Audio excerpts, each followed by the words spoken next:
Hello. Apologies, folks. A friend of mine was having a bit of a challenging night. So I was trying to be kind to her. Yes, I apologize. You have to make priorities in life sometimes, and it's worth being kind to the people around you, to the people in your personal life. That's more important, I think, than a lot of things. It's why I'm very grateful, right, that I have this kind of job, right? That I have this kind of job, where me being 20 minutes, half an hour late is, it's a problem, and it embarrasses me at a professional level, but it isn't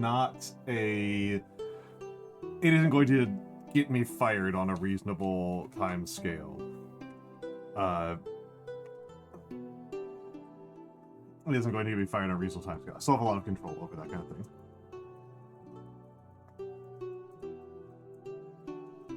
Yeah, I think so. We just need to have a bit of a heart talk, and discuss some things. They seem to be in a better mood. I don't want to get into it because there's a real chance that they might watch this, and I don't want to embarrass. I don't want to get into that.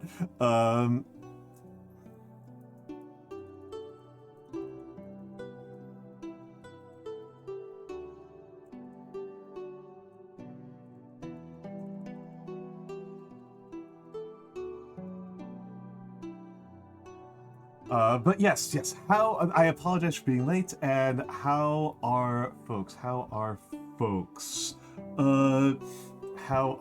I need to say thank you very much to the raiders. Thank you very much to the raiders. That would be Panda Hero Roo. Thank you for the raid half an hour ago. Oh my goodness. Thank you very much for the raid. I appreciate it. For the raiders who might still be here. Hold on, my microphone's really far away. There it is. For the raiders, I am Almantas. I'm a former professor of sociology, a current VTuber, an old man who loves old things. I do a lot of... your medication's back in the time. All right. That's good. If you need to raid and run, that is extremely permitted around here. I do not want people to feel like they are obligated to stick around. I do not want people to feel like they have to if they don't want to. But hold on, let me just change around some windows here. Yes, let me I'm just gonna set up a little bit of music on the back end. Yes. And what were you doing? Hold on, what were you doing? What was Panda Hero Roo doing? Twin snakes! Twin snakes! How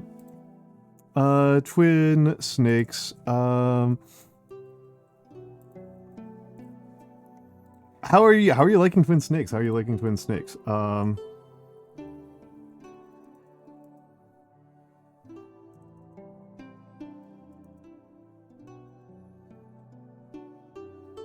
are you enjoying the Twin Snakes? I found it really... I replayed Metal Gear Solid 1 earlier this year, and it was a very amusing experience to me because I am a much better gamer than I was when I played it on release. And so my experience was that what's the word I'm looking for here? My experience was that I was radically better at the stealth sections than I remembered being. And so a bunch of sections of the game that I remember being really lengthy and challenging, I did in like 5 seconds. And then I spent my majority of the playtime watching cutscenes or beating my head against a couple of boss fights. What were the boss fights that took me a long time? Raven took me like way longer than I thought it should have. And what was the other boss fight that took me a long time? Oh, the Hind. I didn't remember the Hind being such a challenge when I was younger.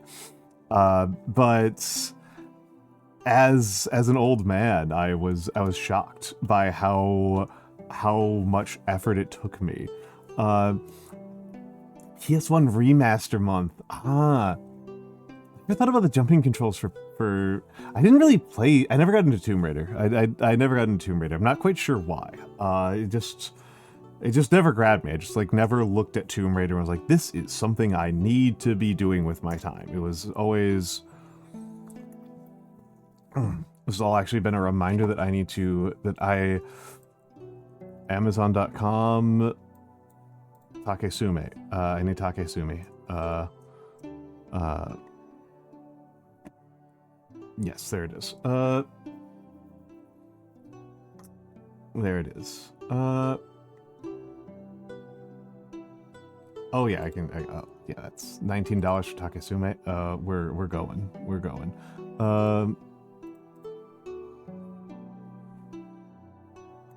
Literally buying something live on the air because oh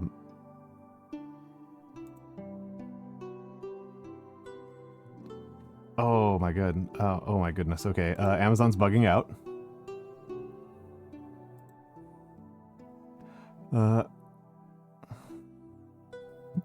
I understand what the premise of Tomb Raider is. Like I said, I just never got into it. My understanding was it was very much very Indiana Jones based. I did enjoy the Indiana Jones movies, so I've developed more complicated feelings on them as I've gotten older. Yeah, free games on GOG.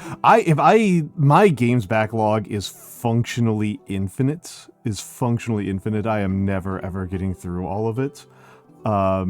It is way too much. It is way too much. Let me do the hellos. Hello to me. Hello to Seribot. Hello, Baby Golden Toes. Hello, Almont OS. Hello, Panda Hero Roo. Hello, Sleeper Shark 007. Hello, Nanomancer, and thank you for the first. Hello, Kaipa 173. Hello, Eclipse Bun. Hello, Max Forge. Hello, Lost Notebooks. Hello, Golf Alpha Yankee, and thank you for the watch streak. Hello, Rairaku Mushi. Hello. Hello, Norvus 83. Hello, Voburn. Hello, Broth Soup Gravy. Hello, Insensanto. Yeah, I mean, here's the way that somebody put it from reading was, okay, how many books do you read in a year? How many books do you read in a typical year? Just think about that. Like, how many books have you read over the last, like, 12 months? Multiply it by 60. That is roughly how many books you are going to read in your entire life. And there's a similar thing for games, right? Let me go over to my Steam library and turn off Ready to Play mode.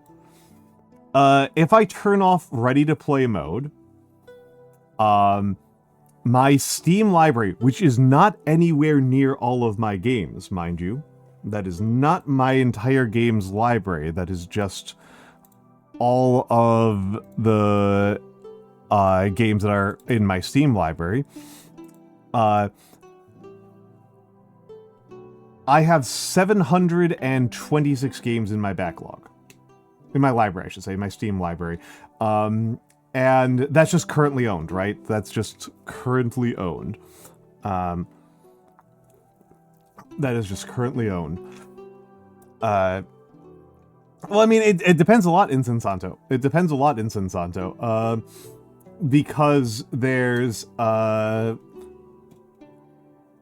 there's a lot of games that are actually so like I'm looking at my list of games, and let's think about how long it takes me to read a book.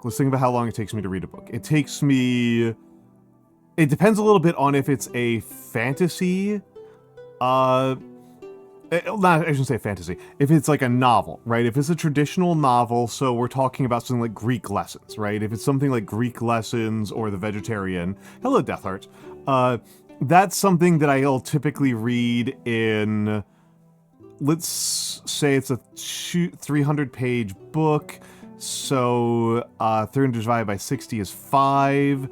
And so if I was reading 1 page a minute, that's 5 hours, but I actually read quite a bit faster than 1 page a minute when I'm reading something that's like just entertainment. So like 3 hours, right? 3 hours to read a 300-page novel is more or less accurate. There aren't a lot of games that are 3 hours or less. Like, I think the only game I've played in the last several years that was actually 3 hours or less was Mouthwashing. I think it's literally just Mouthwashing. And then you're adding in, like, what about something like Balatro or Warframe, where you can have thousands of hours in it, right? And not really complete it. Hello, Tubular Troll. Hold on, let's give this shout out to Tubular. Tubular is, Tubular rules. Tubular does a lot of traditional art streams. One of the few fellow traditional art VTubers over here on Twitch.tv. So he's a good folk to check out. I enjoy Tubular Troll's content. And I love Mouthwashing, and actually Mouthwashing is going to, my Mouthwashing VOD is actually going to be up on YouTube next week. I have been going through my VOD backlog and putting them up on YouTube and scheduling them. I think Mouthwashing is like 21 or like the 21st or the 22nd is, I think, when it's going to go up. Oh, Lost Notebooks, thank you for the watch streak. I really thought I had those disabled. I don't know, do people like those? Because they drive me insane. Like, not as a streamer, but like as a viewer. They kind of made me lose my mind. Yeah, Yandere for Christ. That was that was describing Isabella of Castile. Yeah, they stressed me out too, baby golden toes. Like I am not very vulnerable to what do we call it? Gamba mechanics. I am not like a slot machines guy. The slots do very little to me. They are a insignificant thing to me. They do very little to me. But the I do like daily logins like really get me. I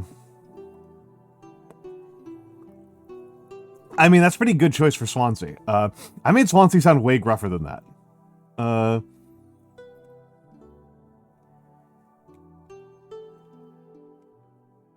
Yeah, fair enough, Lost Notebooks, I feel like I need to, like, maintain streaks. Like, anytime I hit a streak, I'm like, I need to keep this thing going. I cannot for the life of me just enjoy what I'm doing. They, like, really get me. Yeah, it's daily logins really get me. Yeah, streaks, daily logins, those are the one. Yeah, so I was thinking like Odo, yeah. My Swansea was really smoky. I made him like really almost incomprehensible. Because I leaned really hard into like him, thinking of him as like an alcoholic, and I know he wasn't. I don't know if they ever said he was a chain smoker. I don't think they did, but I kind of imagine him as like a chain smoking alcoholic. Yeah. That's what Tubular's like. I like Tubular's art. I'm envious. Yeah, they become a lot less fun, and it's like, I think I am like a huge like optimizer, right? I am like a huge optimizer. Even games that feel like they should be kind of like immune to optimization, I optimize like crazy in. The most embarrassing one probably was in I've got a lot of scrap sheets.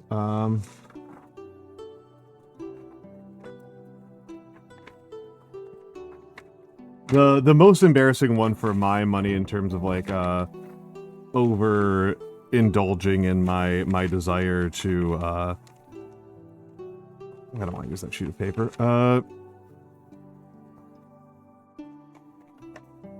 This one I don't want to use up because that one's actually like good. I want to save that one. Hello, Chalklad. Hello, Chalklad. Speaking of artists, just let me move some things around here. I don't want to use that pen. Ooh, I'm having a little bit of an internet challenge here. All right. I think. Well, of course, we have to show appreciation. We must show appreciation. That is just mandatory. Na the gi. Na the gi. And hello, X_A_D_U hold on. X_A_A_N_D_U_. Hello. Let me give this shout out to Nagi. Hello, Leshy.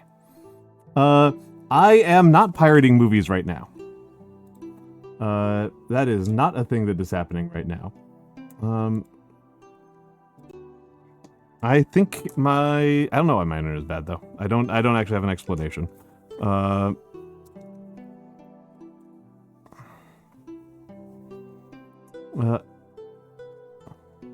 said right now.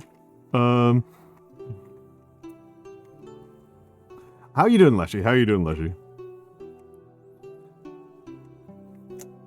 Leshy is one of my olds. Does follow age still work on this one?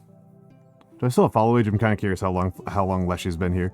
I think there's only like 2 or 3 people who'd be longer. Follow time. Try follow age. I don't think so because I think I killed all of my Stream Elements connections. I don't think I made a Stream Elements hookup for that one. Oh, I guess I could manually check. 2024-01-29. Yeah, that's a long time. That's a long time. Leshy's been here for forever. Minus Vector nominate. Wait, hold on. Wait, are you sure that they're not elected? In Arizona, I thought Arizona was one of the few ones where they were elected. I thought most states didn't elect mine inspectors. I'm very confident that New York does not elect our mine inspectors. Our elections are stupid enough as is. Yeah. Also, by the way, folks, it is easier to make chocolate than you think. It is easier to make chocolate than you think. Where are we on ads? Hello, Nano. Hello, Nano. What about curry? Yeah, I don't need that. Chocolate is just bean soup. It's so true. Yes, you should make curry. I didn't hear those exact words, Gamma Churchill, but I understand the sentiment. No. I think Arizona, they have, I thought it was Arizona had elections for mine inspectors. No, the rest of the country, they're not. It's more like peanut butter. Peanut butter is also a good phrasing. Is a kind, I guess you could treat chocolates like a refried beans. Fried chocolate. There's a phrasing right there. There's a concept. Hello, lesbian cat. Hello, lesbian cats. Coffee of thickness. So true, so true, so true. Lesbian cat's a lot of things. I am reusing a scrap paper from a time I messed up. From a time I messed up, and for the warm-ups, right? Because the warm-up sheets doesn't really matter, right?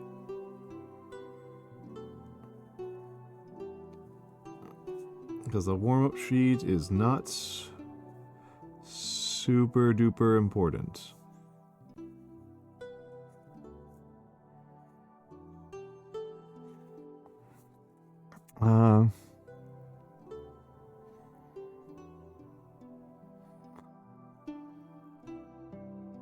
Yeah, the warm-up sheet is a lawless land. Admittedly, my warm-ups tend to be pretty predictable, right? I don't tend to get very creative on my warm-up sheets. I tend to be pretty straightforward, even.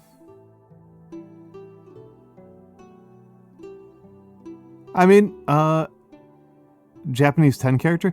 Yeah, I mean it is, but I'm mostly just doing crosses to make sure that my muscles are moving the way I want to. What I usually do for warm-ups is pangrams. But it's good to start with some crosses. And some curves, right?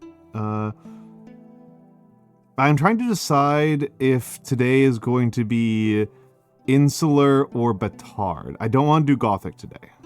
I do Gothic like 99% of the time. I just don't feel like doing Gothic today. I have a specific thing I want to do today that will... where I think Gothic will not suit it. I burned it. I burned the back of the finger while I was cooking.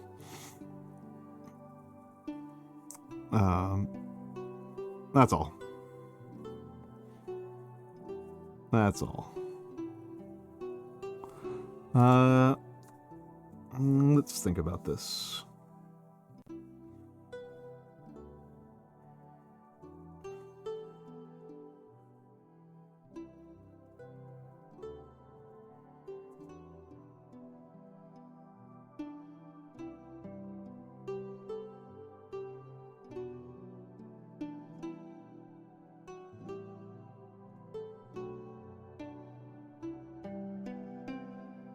I'm gonna start with a simple pangram.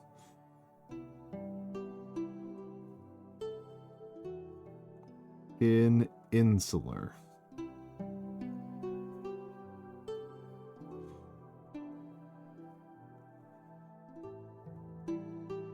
Insular is an old script. Right, it's... I think sometimes people think Gothic is the oldest script I use, but Gothic is actually a relatively recent script. I'm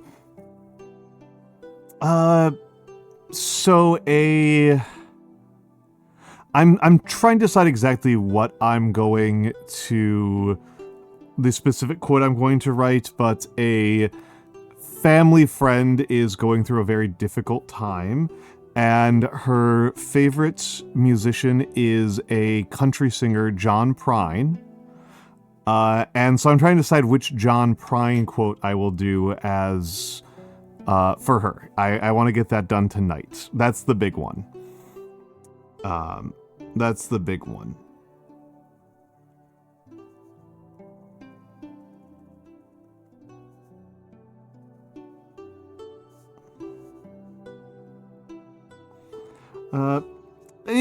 I will say it is an advantage of being an artist. I don't know how much Nagi and Tubular agree on this because they are also artists and they're far more talented ones than I am. I have found that learning calligraphy and baking have both been very relieving in terms of gifts. I find it very challenging to buy gifts for people. And so I am very grateful to have a ability to hand make gifts for people.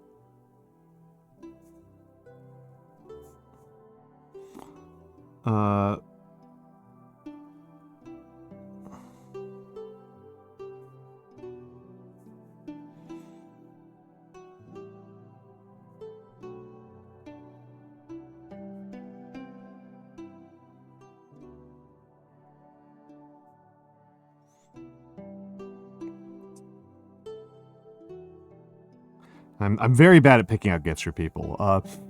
I've talked with this on stream a few times before. Oh god, what the fuck do I make? Yeah,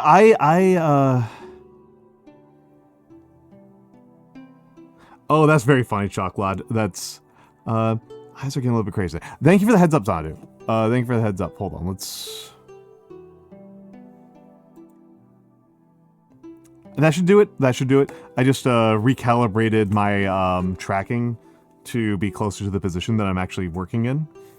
I mean, this is why, like, my tubular troll, the way that I tend to make gifts for people is, again, because I'm mostly doing, you know, calligraphy, is I try to find a poem or a songwriter that they like.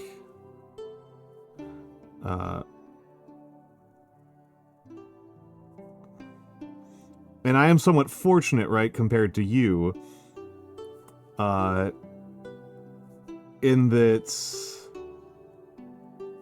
I have a lot smaller range of things to give out, right? There's just a lot less to be... Calligraphy is a much more limited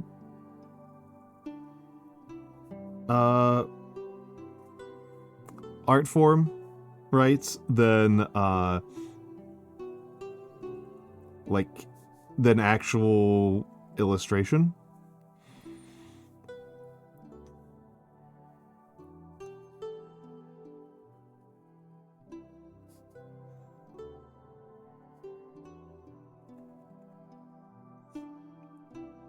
You know, you illustrators have so many things to do.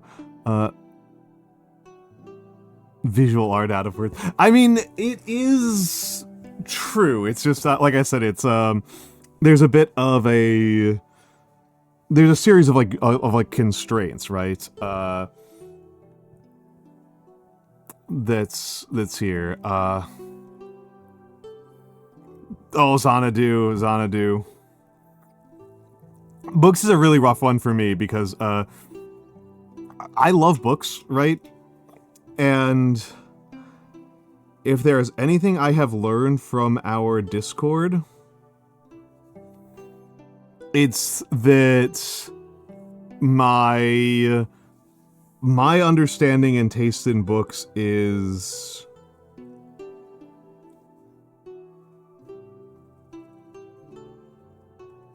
idiosyncratic.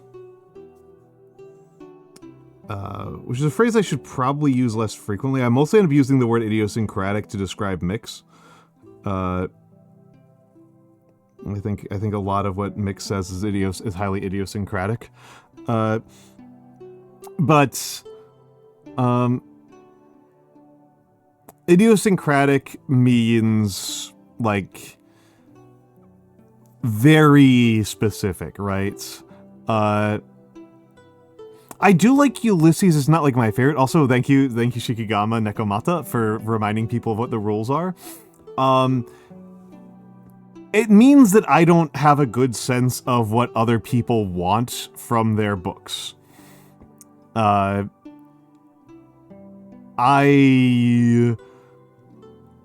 read a lot of like academic nonfiction. And so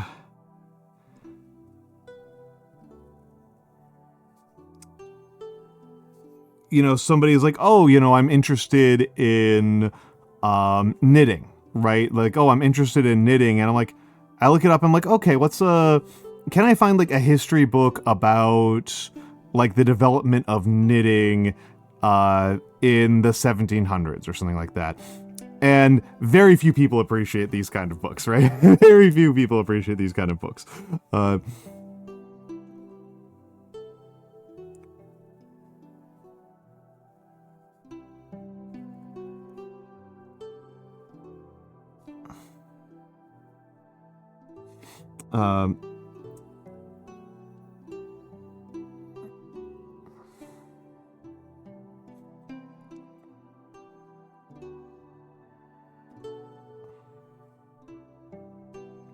That are 90 plus years old. That's pretty crazy. It's yeah. It's a redeem. The Almantas. The Almantas. I'm really proud of this one. I'm really proud of this one. It's so goofy. This is absolutely one of my most ridiculous ones. I'm really glad for the people who encouraged me to keep the necktie to make sure that the tie was still visible. Yeah, thrift stores are fun for that. I've got a bunch of 1950s era anthropology to work my way through.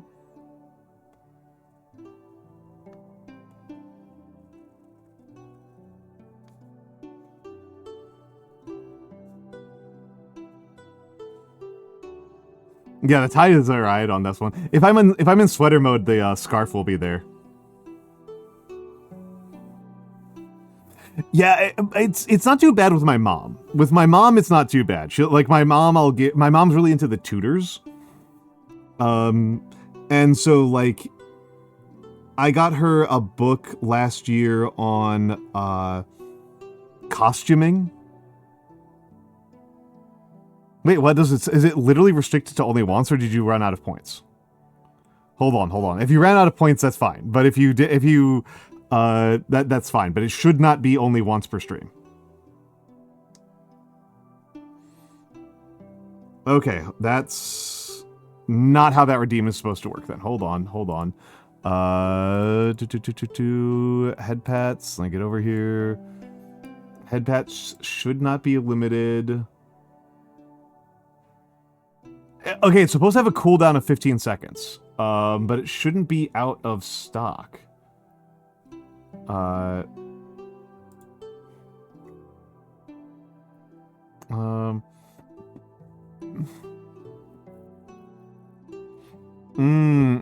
Okay. Yeah, it shouldn't be out of stock.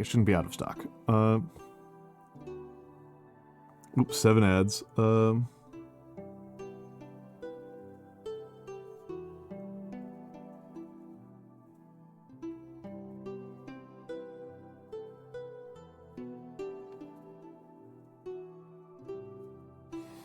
Okay. I'm going to get up and use the bathroom for the next couple minutes, and I'll be back.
All right, I'm back. I am back. Hold on, I'm gonna see about redeeming headpats for myself and just see what happens. There we go. And it's an owl cat and a moth. Yes. This is actually, the design was actually an early piece of fan art by Nocturnal Ash. And I'd been sitting on getting actually getting it made for a long time. It's something that I really sat on it for like a very, very long time, just in the background.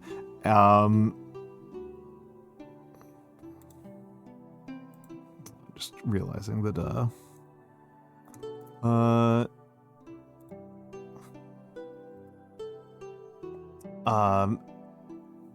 I don't know, I just really took my time with it. I just really took my time with it.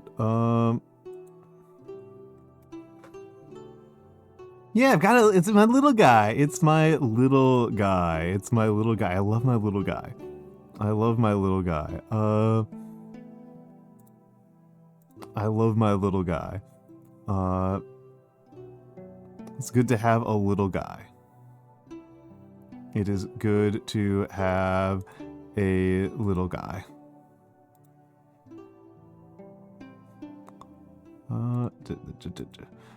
Just being a nuisance. In other places. There we go. Okay. Provide jukeboxes. No, this line.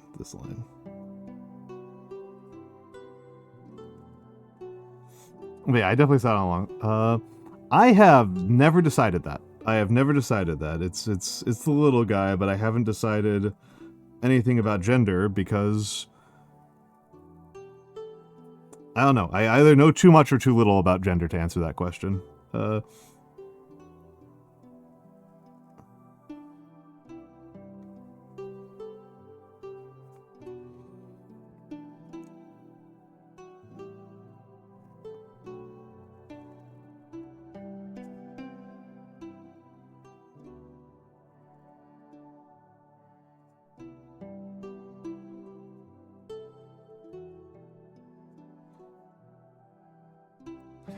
Hi, Noir.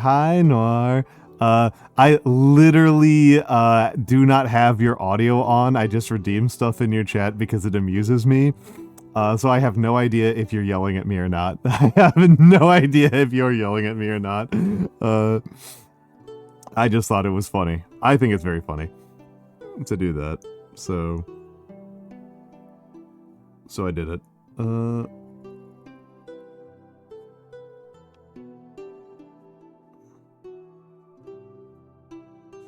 Oh, I missed the line there super badly. Yes, excellent. Good choice.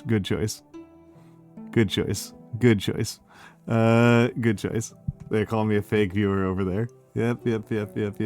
I've got the tab muted.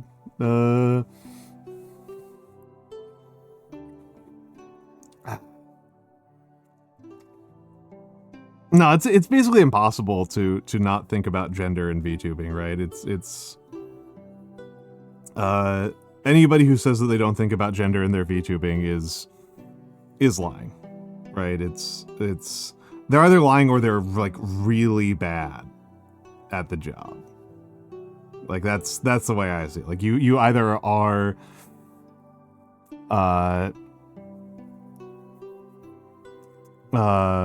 you either are or you have to be thinking about it. Because it's part of your performance, right? This is a performing art. And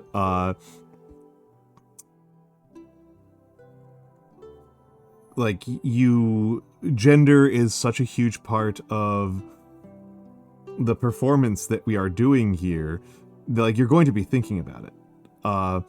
And, there's going to be a difference between, like, how much you are performing the gender that you wished you had, versus how much you are thinking about the gender that you currently actually have. You know, some of us are more and less kayfabe.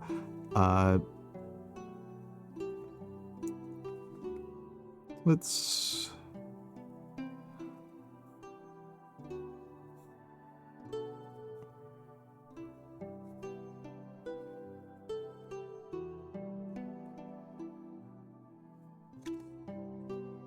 consider illness snack. It's, yeah, gender's just the gender's just very hard not to think about, right? It's such a huge percentage of like how people talk about you and perceive you. And when you're doing a performing art like this, you are being highly reflexive, right? You are being highly reflexive about how you relate to other people and how they perceive you. There's a deep level of auto-reflexivity to how you consider other people. I mean, obviously, Nagi, you are considering yourself as Snek, but you are thinking about that. How people see that Snek, right? Like, what do people think of Snek? What is the role of Snek in their lives? How do they perceive Snek?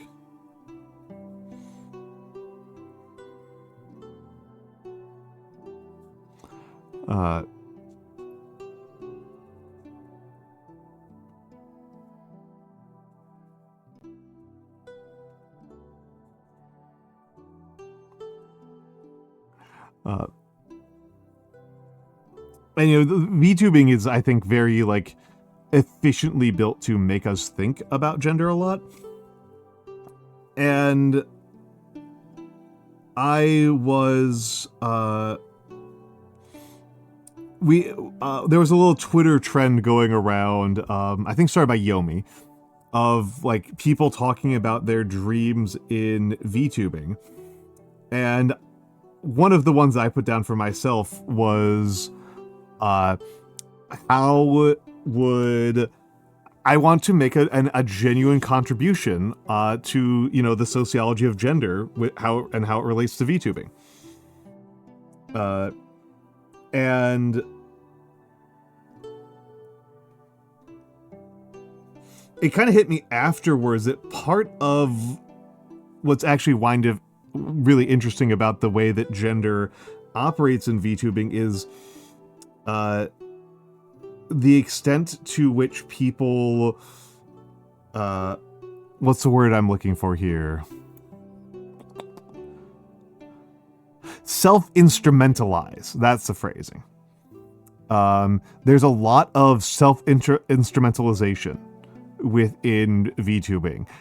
Much more than I am used to people doing in their daily life. Not that people don't self-instrumentalize in their daily life, but I do feel like VTubers like really do it, right? Really, really do it. And I think this is partially because the thing that kind of stops you from doing self-instrumentalization, there we go, in real life is that there's an attendant loss of agency that comes from self-instrumentalization. Because if you're self-instrumentalizing, that is giving other people permission to externally instrumentalize you, right? And that has this attendant loss of control, and that's obviously pretty anxiety-inducing, right? I think it's very fair to say that that's not like a comfortable emotional place to put yourself into. And it comes with attendant other risks, right? Like if you are instrumentalized in your broader cultural context, then you are like putting yourself at risk of being degraded and losing losing respect from those around you. And that's, for an obligate social creature like humans, that's, potentially highly risky. But because you control your channel in a way that even like a pop star doesn't control how they are treated on a stage, and because VTubers can discard their identity and build a new one if they overstep in a way that becomes terrifying, we have the option to auto-instrumentalize.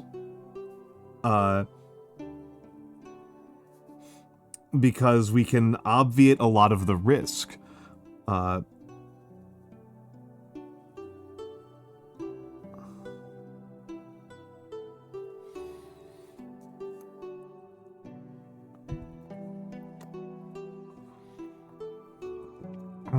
So, I hope I wasn't using auto-instrumentalization incorrectly. It's not something that was like a super familiar part of my work at any point.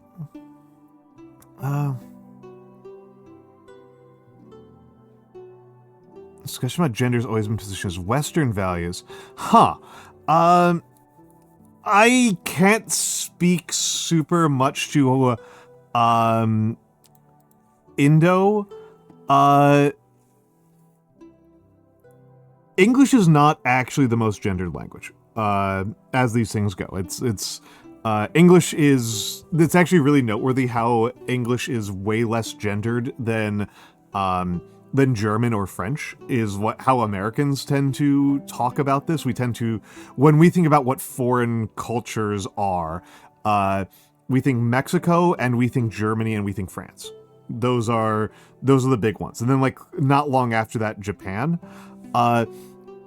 And when we think about non-Western, we think Japan and China. And even though Japanese and Chinese are even less gendered languages than English, not nearly as much. Korea, not nearly as much. Korea's a very distant third after Japan and China. That's changing. As changing as possible and just making myself look like a boomer.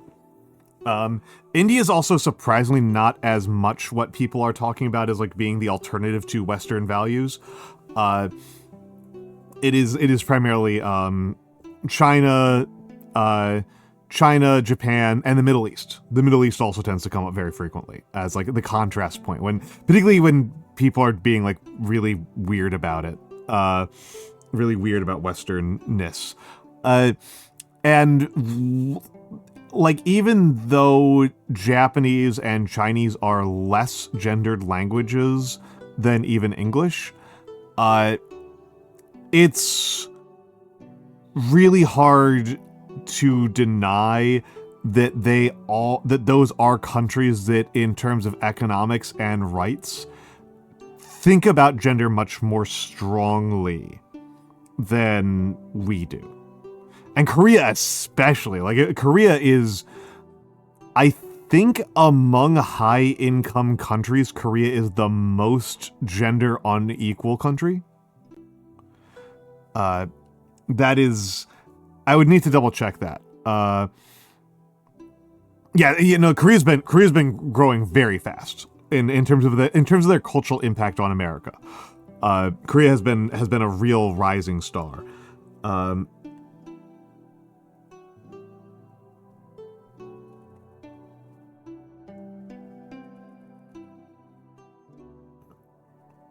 But yeah,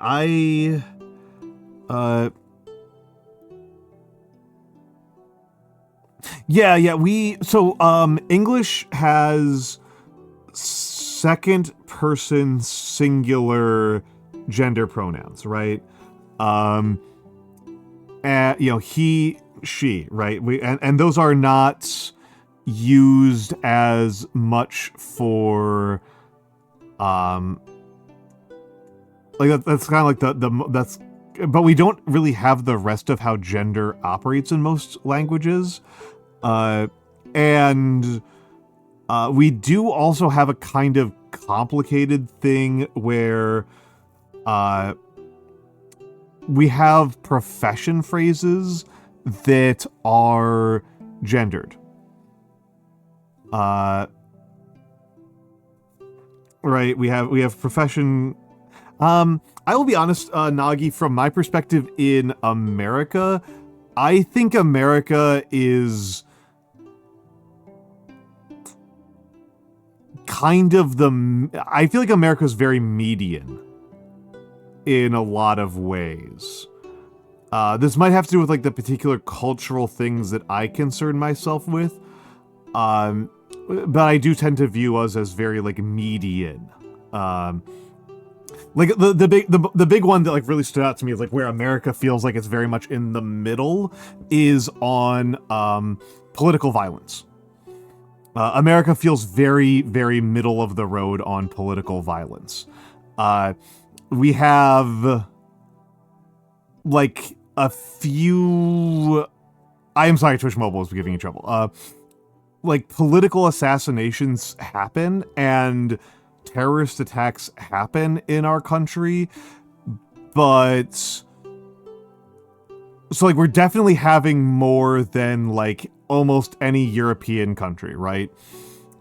We absolutely have like more political violence than pretty much any European country, but compared to Nigerian or Indian elections, we have very, very little.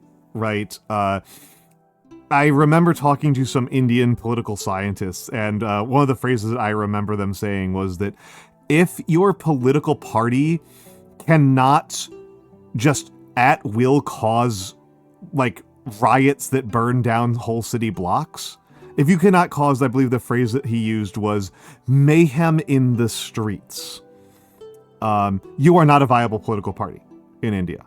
Like, that's just a minimum expectation of being like politically active.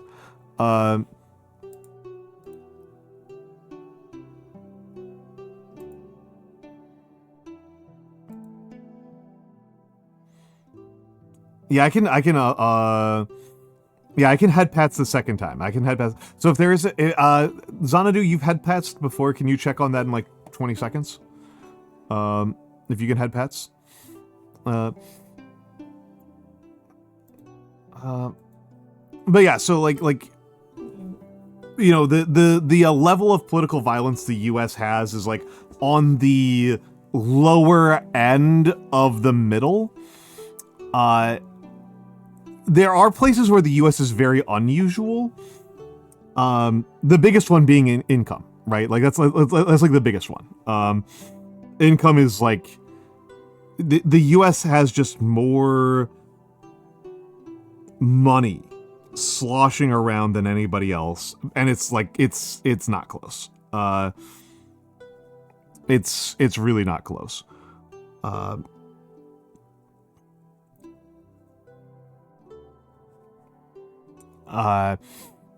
And you know, there's places where the US truly is exceptional economically. And there's a couple places where we're such massive cultural exporters that people forget that certain cultural forms are American. Blue jeans is a really big one, right? Like, that's terrible, America has so thoroughly dominated fashion that people don't perceive America as having fashion. I'm still thinking a lot about a Twitter post from years ago where a guy was like, yeah, America has had no impact on clothing. I remember talking. I remember I think it was a British guy saying America has had no impact on fashion or music. That like outside of like American exclaves, nobody knows anything about American fashion or music, and it was just like, I think you might be very dumb, my friend. Like, I think you might be very dumb.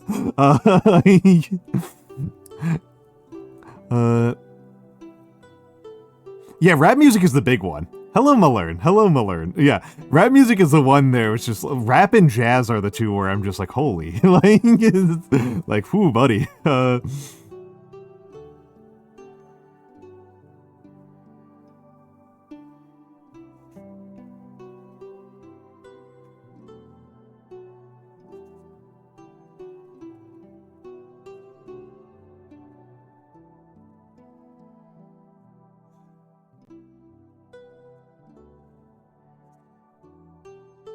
Oh, hello, Spikeal.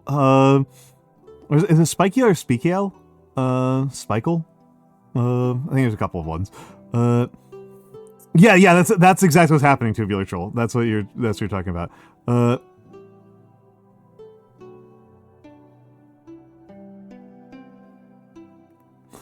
Spikeal? Okay, like Michael. Like Michael. That's what I was trying to figure out. Yeah, I was, and Voper and I was just, making fun of the perception. I was just saying, like, I think America is actually kind of, like, in the middle on most things. And then there's some places where America really is exceptional. It's mostly just in terms of just, like, massive amounts of exports in a couple of fields. Just like America has like way more money. Like just like the sheer quantity of money churning around the United States is ludicrous. And also that America has like really dominated a couple of parts of cultural exports. Not every part of cultural exports. I think American TV, we actually don't export very much. Which was a really interesting one, because I remember reading a bunch of 50s era... I remember reading a bunch of 50s era commentary where these people believed back in the 50s that, like, television was the ultimate frontier for American cultural dominance. That, like television is just going to be this, like, horrifying field where only the United States can get anything done. Hello, Sir Shabby. And then that just turned out to not be true at all. They were just like deeply, profoundly wrong about how the actual layout of television culture in the world.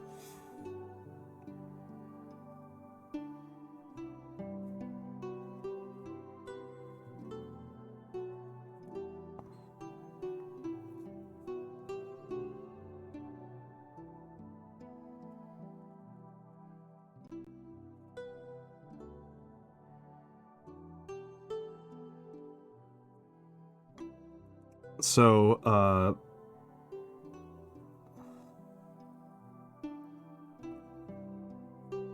it's just not how it worked out, right? It's just not. What was it like when you became 24?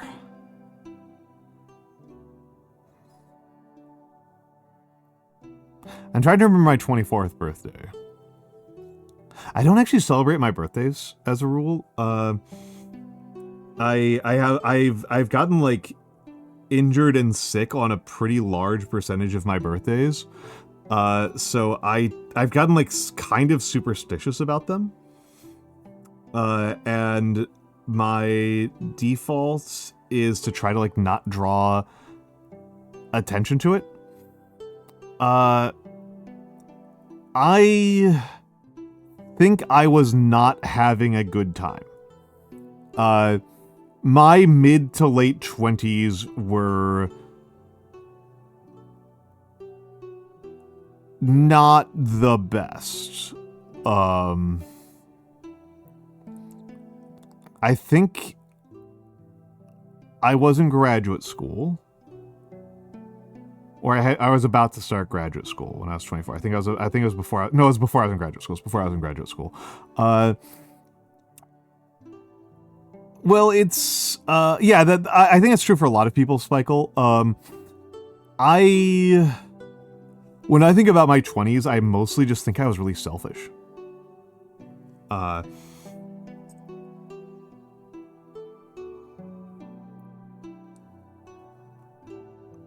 And it's oh, we got raiders. Oh, is my alerts not working at all? I apologize. Okay, that's what that was going on there. Hello, Carbuncle. Hello, Zora Carbuncle. Hello, Leo the Gremlin. Hello, CamX6796. Hello, Raiders. Hello, Raiders. Let me give the shout out while I do my spiel. Hello, Raiders. My name is Almantas. I am a former professor of sociology, a current VTuber, an old man who loves old things. I mostly do calligraphy, like you see today. This is we're just doing some warm-ups at the moment. We're just doing some warm-ups at the moment. How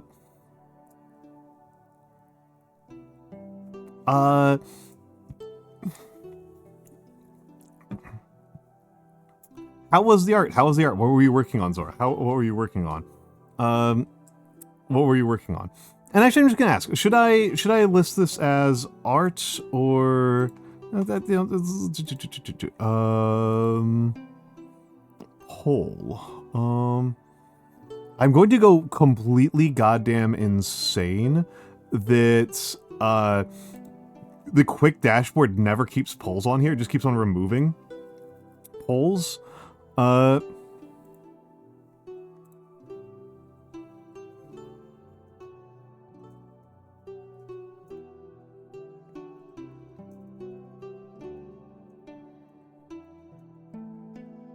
I'm just purely curious. I also just like running polls. I just like running democracy. It just amuses me. You're working on print for Artist Alley. Excellent. Which convention? Which convention are you gearing up for? Oh, there we go. Now we got alerts working again. Neo the Gremlin, thank you for the follow. Thank you for the follow. A print for Artist Alley. I hope that it was. I'm glad that it was going well. I hope you made some good progress. I don't know what type of artist you are, Zora the Carbuncle. I'm guessing it's is like character art or something. Ah, you got rejected for Brick City in Florida. Okay. And hello, Oros. Thank you for coming in. Thank you for the follow. Oros Kleiner Knecht. As I really butcher German. So to make them to get in. That's understandable. I do need to work on my portfolio for this. Like one of my things I really want to do by the end of the year, and we're getting really close to it now, is actually have my calligraphy storefronts like functional.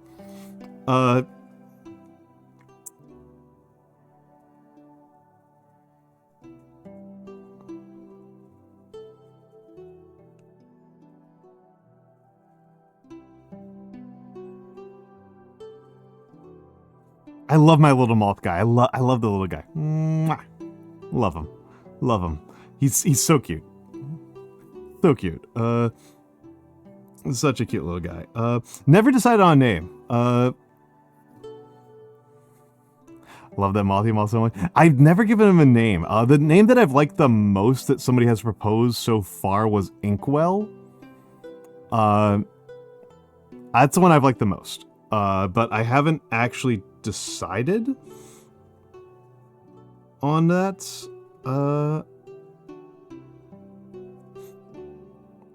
Yeah, that might be what we wind up with, is the Inkwell. Even though it's not an Inkwell, it always got a brush.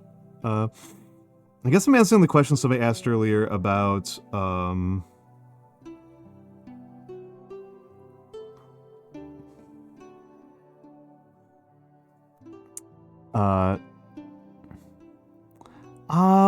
I have not made any changes, Golden baby Golden Toes. I have not made any changes.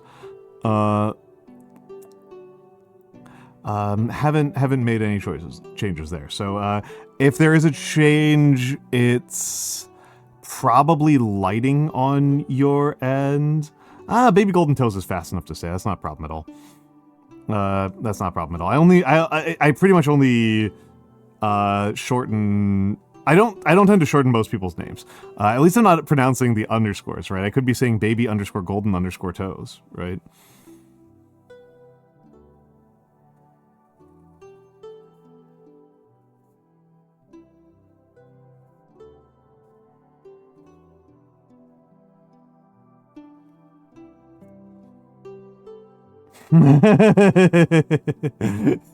Please, Golden was my father.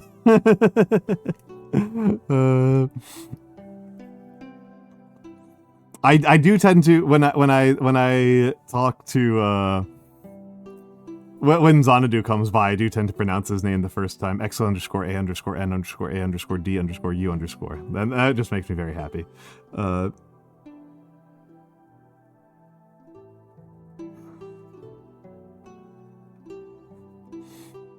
Yeah, I definitely am in like the kind of line of business where I need to have a portfolio, you know, and I deliberately made the decision this week to not maximize my streaming. I have the time and I have the energy to do 4 or 5 streams this week, and I kind of made the choice to not do a Friday or Saturday stream this week, even though I'm pretty sure I could manage it, because I've got a bunch of stuff working on the back end. You may rant, although be aware, Gamma Churchill, that there may be consequences. You own your words. So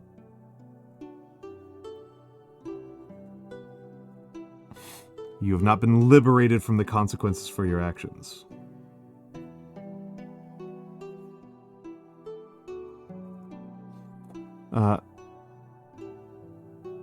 Yeah, that's frustrating. That's frustrating. That is frustrating. I was very frustrated to learn that the Anno devs slipped in AI into their Rome game. Which, like, I've honestly never been a big Anno guy. Okay, we're going over to art stream. I've never been a big Anno guy. Like, I don't know, they kind of land at like a weird median point where they kind of just like don't do the things I really want a city builder to do.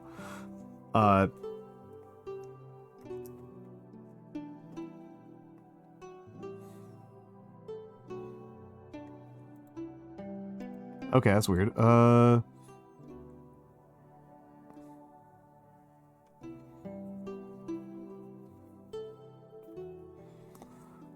Okay, well, it's not letting me change my stream info now.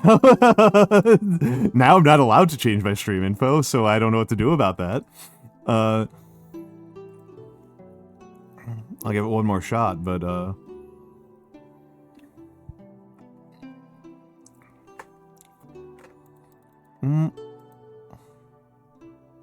Yeah, Inzoi was, like, really off-putting to me. Inzoi was like a peak, like, oh, this is gross.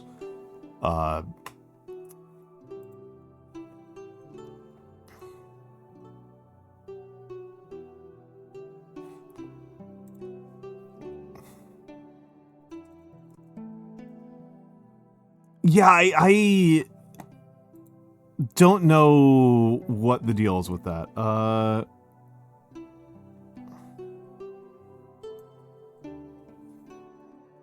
I didn't get what their deal was.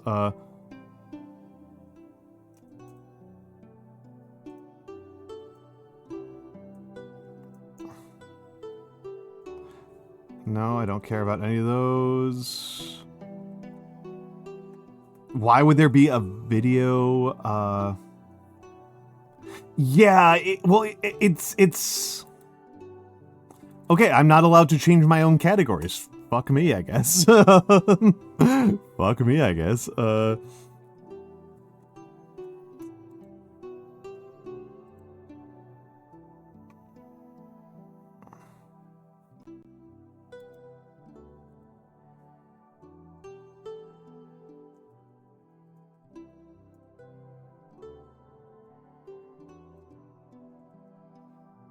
Okay,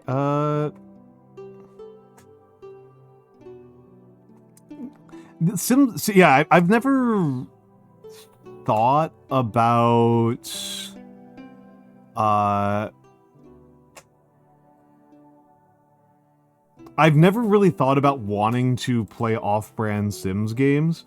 That's just, like, never really occurred to me as a type of game I would want to play. Hello, Akshi. Hello, Akshi. I like playing lots of city builders, but... And hello, Mother Mafia. Hello. Good to see you. Good to see you.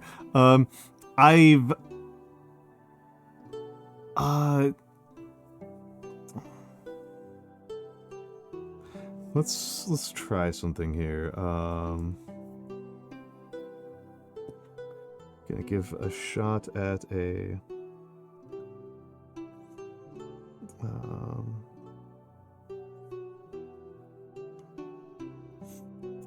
So I've never really thought terribly hard about trying to get invested in one.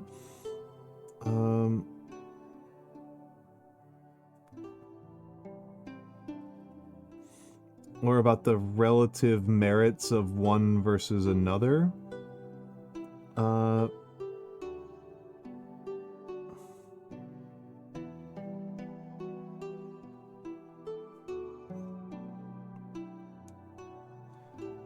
I don't like this at all. I don't like Lombardics. Oh, I actually like Sans and Papyrus. I actually really like those fonts. Oh, I wouldn't even think of Terraria as a city builder at all. I think of Terraria as an exploration game. But honestly, I just was so affected by Undertale that I now just like the fonts. I just like fully like reversed Corsons. I never actually hated Comic Sans, if I'm honest. I kind of hated Papyrus for a little bit, but like I don't like TNR. I really hate Arial. I really hate Arial. Arial's my actual like least favorite one. I do not like Arial. I need to I've heard that Spikeal, but I've also heard some people who are dyslexic say that they don't actually think it's that much easier. That they are not impressed with it.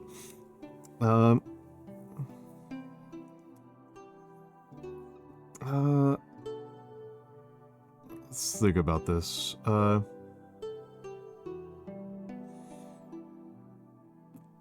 It's not just this nothingness, it's also hard to read. Yeah, also, well, I mean, TNR also kind of looks like crap. Like, just use Palatino or Georgia. Honestly, Palatino and Gara. Palatino is what I used for a lot of formal stuff. And people were just, like, really impressed. They were, like people thought I was, like... People fully thought I had earned, like, an entire level of education higher than I had at the time just because I used Palatino. It's, like, ridiculous how much that one punches above its weight. Bondshrift? Yeah, Bondshrift. I like Century for boring company stuff. I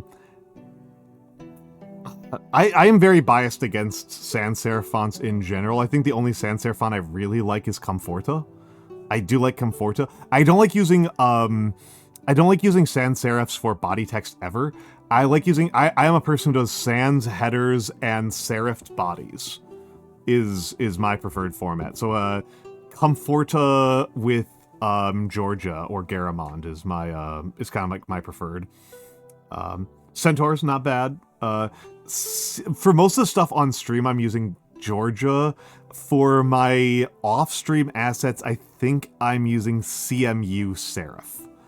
I want to look like old and classical for you guys. Hold on, I gotta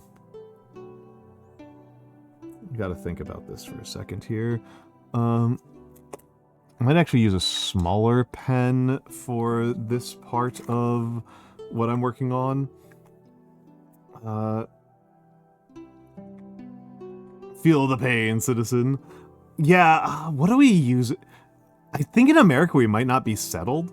For a long time, we never used it, I think, for like forms, but for standard correspondence, for a long time we used Courier.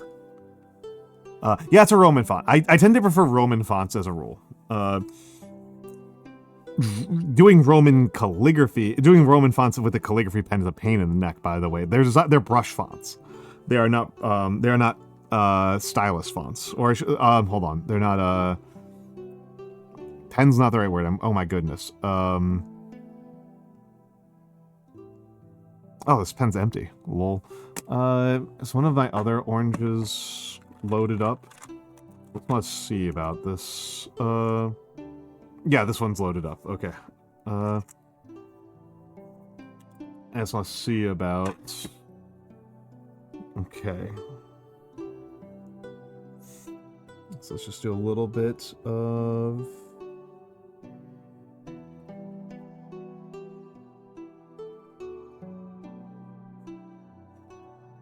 Just doing a little bit of knots. We're just knotting a little bit here.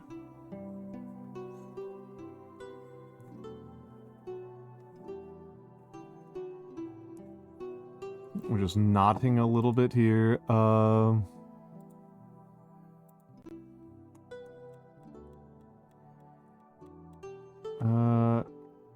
Okay. Sorry, just close.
Okay, we might have a little bit of a concept here. I feel like I've got a bit of a concept here, right? I'm trying to do a Cadell Y. I'm trying to do a Cadell Y. And I was like kind of okay. Shouldn't be that fuzzy. Hold on, let's... Yeah, that's just a camera focus issue there. But I don't think it's very legible. I think we might have a concept here, but I don't think it's legible enough. This part's really good down here. Hello, Fire Rescue Guy. Hello, Fire Rescue Guy. But yeah, so back on the question of, like, being 24.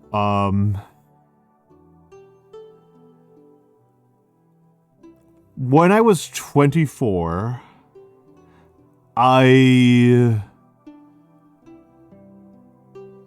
Yes, exactly. Exactly. Hello, Jazzy.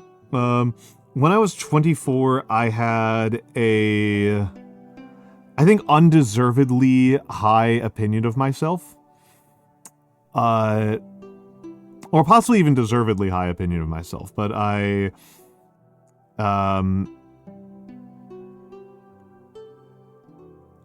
was getting work done that was... that felt remarkable and important in a way that my work since then almost never has.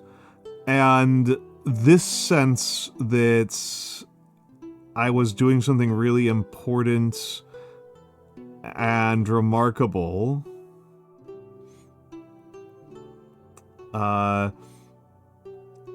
I think led me to not really treat a lot of people very kindly.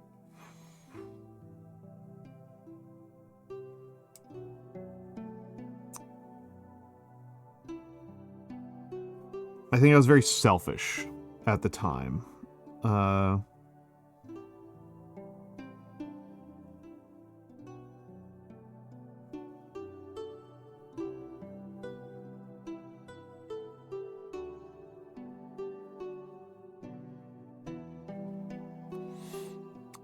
And I don't think that behaving selfishly makes you happy.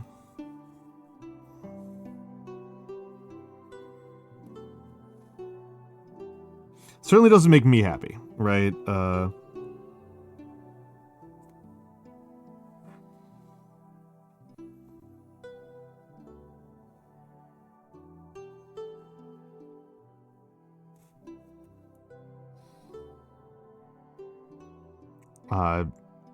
I think it's kind of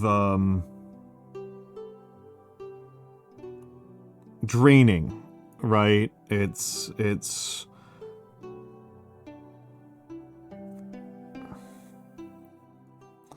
draining, it's enervating, it hurts you, right?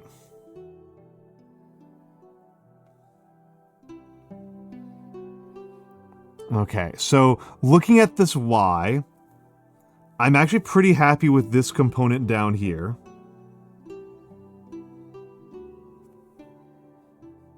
I'm okay with this spine, but I think with the right spine, but I think I can do something better.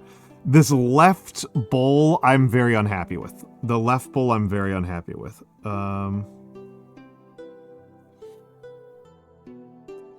This part of this part of this layout, I'm very unhappy with.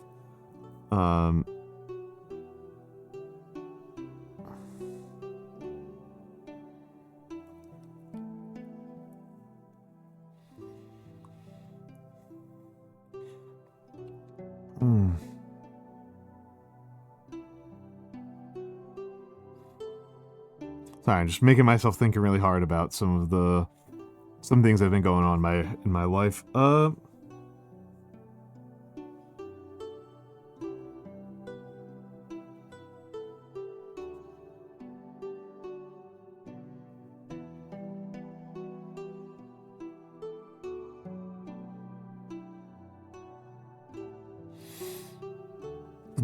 I think more curvature in this is probably necessary.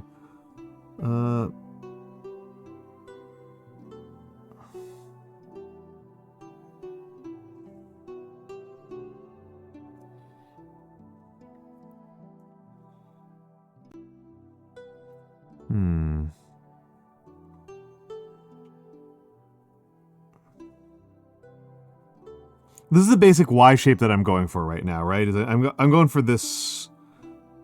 This is the basic shape I'm going for. I never really like doing this shape. I never feel like this shape ever gets me anywhere. But I also have never done it with cadels, so let's think about this with cadels. The symmetric Y, I should say.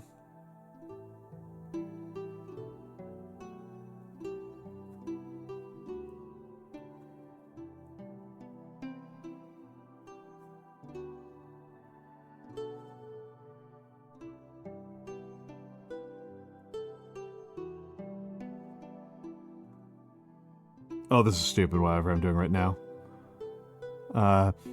This is not working at all.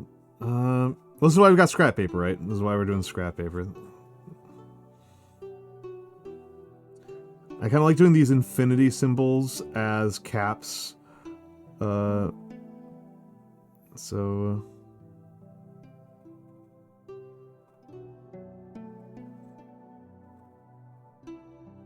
Okay.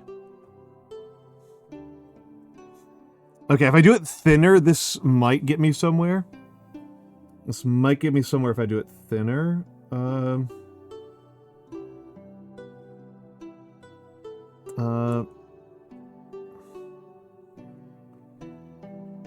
Let's just keep on going. Let's just drag this whole thing out.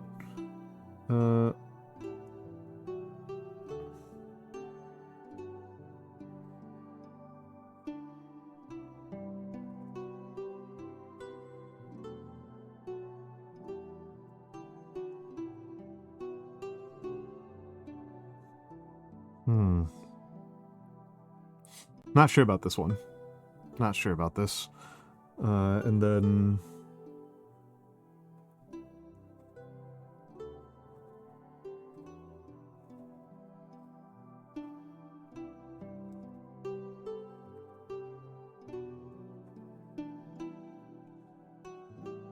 incomprehensible, right? Incomprehensible. I'm not into this at all. This was the much better one. I'm not sure if I can make the diagonal thin enough for me to feel like it's getting anything done. This one, the only problem I really have is this thing right here. Hold on. I think I've got a way around that.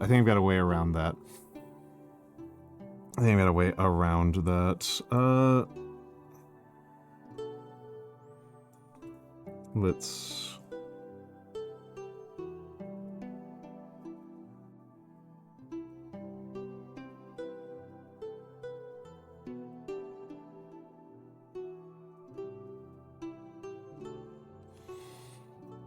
I think I've been trying to get too clever with the internal geometry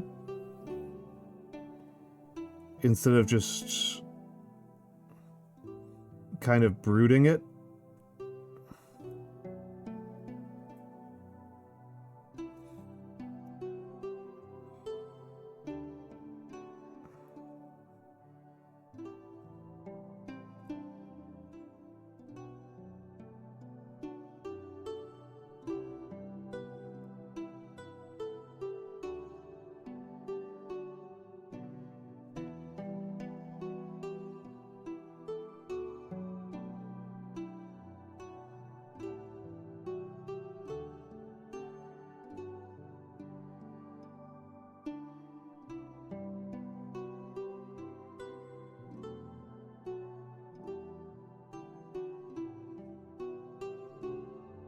Bad choice down there. All right, Tubular, thank you for stopping by at all. I know that you're more of an AM person, so I was surprised to see you at all. Please have a lovely night. It's always good to see you. Have a lovely, lovely rest.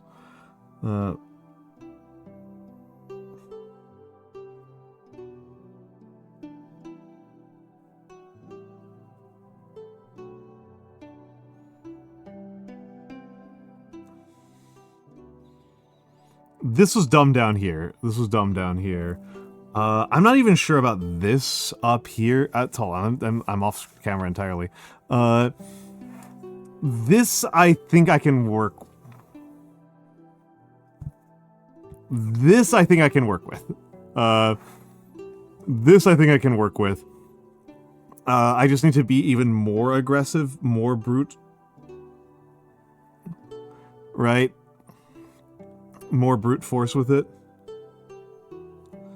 Less clever, less constructive with it. I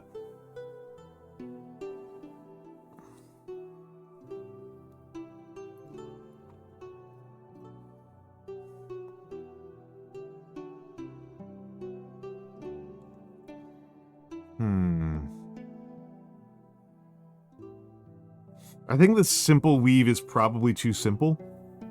I think the simple weave is a little bit too simple. What's something else I can do rather than just a simple weave? I can obviously do a double weave, right?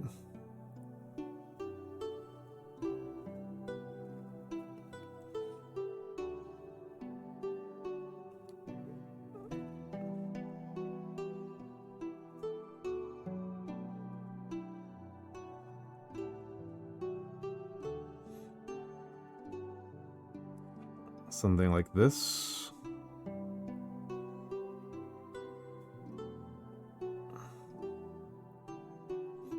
I'm really bad at thinking with Cadell's. I don't speak any Old English. I have read a very little bit of it, just to kind of like, because that was part of my. I'm old enough that was just part of the education, not because I like Old English was like just spoken, but because like it was just seen as like a necessary part of your education that you read at least the first like dozen or so lines of Beowulf in Old English just to kind of demonstrate what Old English actually is. I think it's interesting. I don't know. It's not a. I must confess, it's not a priority to me. My priorities on languages are Japanese, and then probably Chinese. If I learn anything after that, I will it would probably be like Latin. I do occasionally have bouts of madness where I think about learning like Babylonian, or Sumerian, or proper ancient Egyptian. I do occasionally have moments of madness where that occurs to me. But yeah, I do occasionally like have like weird daydreams like, what if I just become an Assyriologist or an Egyptologist? What if I like really go crazy? But I don't know if I'm very likely to do that. I think I'm pretty unlikely to do that. All right, we're into ads. I'll be back.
I am back. I am back.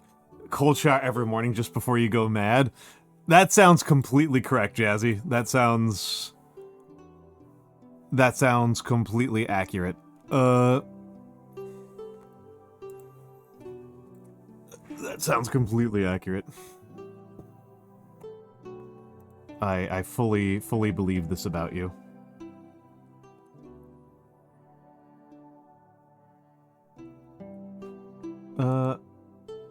Yeah. I did forget that was a Monty Python quote, so you just like, I just forgot that. That's just me being forgetful. It's me being forgetful.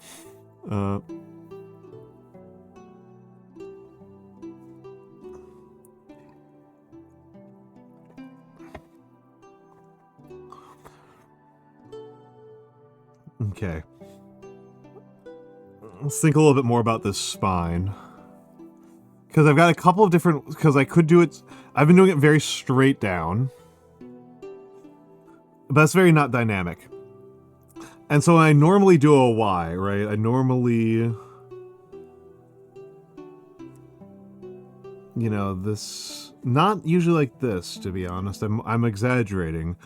But... There's no law on the books that says that I need to do it straight down. I can do it, you know, into something that curves inwards. Hello, Cole Bounds. Hello, Cole Bounds. Thank you, by the way, for sharing your shelfie with the server the other night. That was nice. That was nice.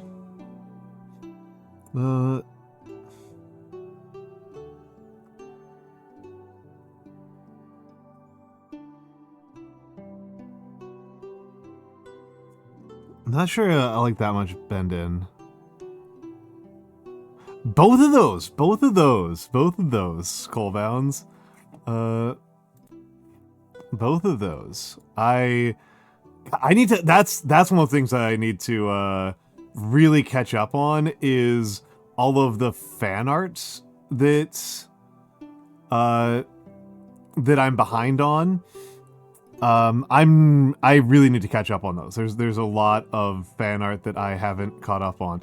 I love the Babushka one. Chung has 3 crates of books. Yeah, hell yeah, brother. Hell yeah, brother. I really appreciate it because it was yours was a very like non-fiction focused. It was really interesting to see somebody whose shelf is like very much a lot of like reference a lot of like reference text that you clearly like have use for. Also, I think I have a sense of where you live in the country based on what you posted there. I think I even have a sense of which state you're in. It gave very much a portrait, Cole Bounds, which I liked. Right, I like a picture that tells a story. What is wrong with me? Okay, hold on. Let's try out something here.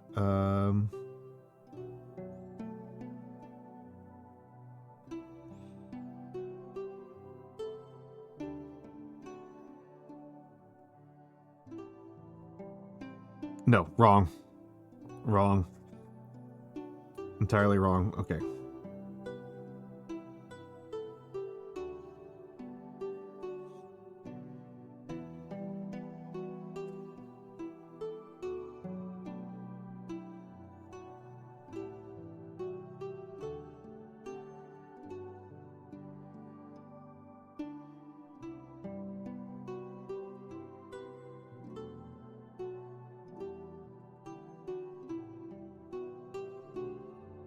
Hello, Matthew. Hello, Matthew. Natural studies, professional development, religious studies. Ah, gotcha. Yeah, it very much gave me the impression that you're a very outdoorsy person. And that you care a lot about ecological conservation. That's what I really got at. It was like, you care a lot about ecological conservation and about having a high degree of independence over your living space. I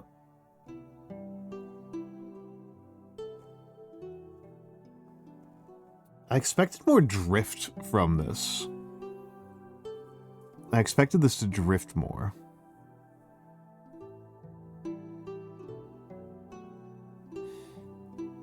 Heck yeah. Heck yeah. Yeah, heck yeah.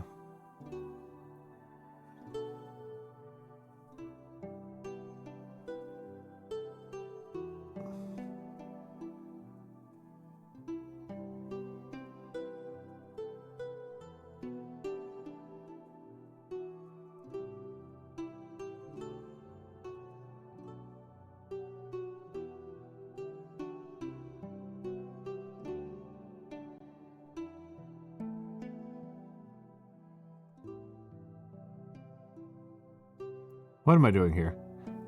What am I doing here? This is nothing. This is nothing.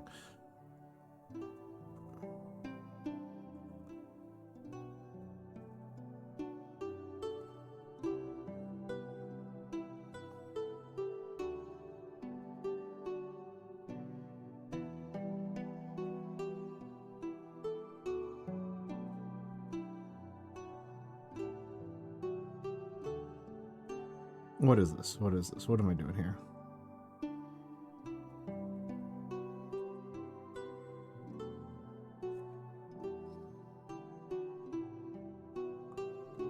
I think I'm getting somewhere. I think I'm getting somewhere. I need this to be less symmetric.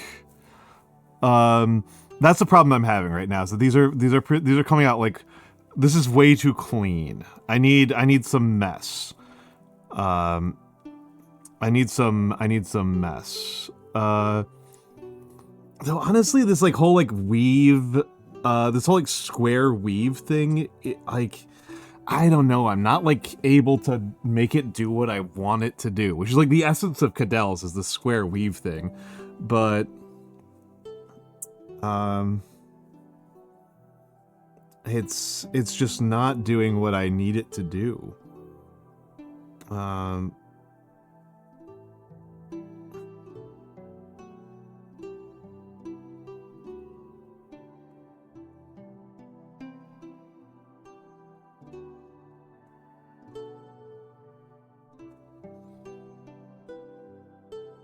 That needs to be way tighter. That needs to be way tighter for what I'm trying to accomplish. So, even more ballooning here, which I screwed up really badly because the paper shifted under my hand. Let's come in here and then not into that. Not into that. Let's try again over here.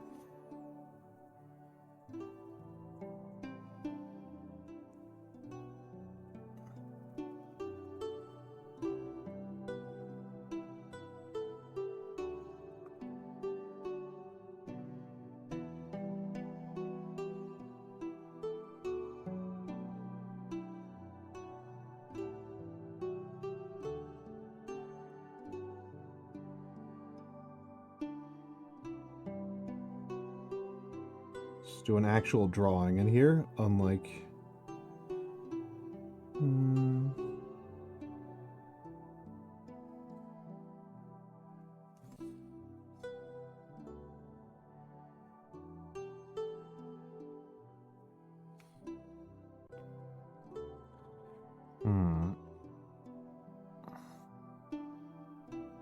maybe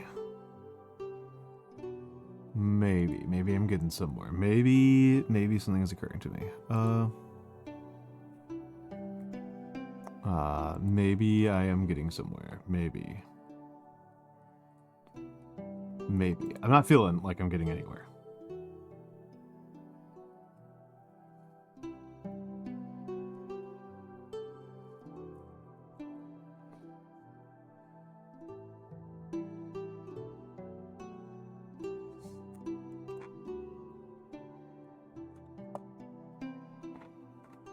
feel like I need a scrap sheet for experimentation's purpose. At least I have a sense of, like, my experimentation space.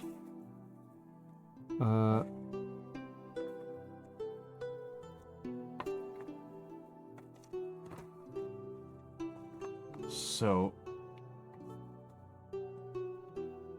I don't even know if I need a guideline for this, because I'm going, like, total freehand here, so... Let's try to...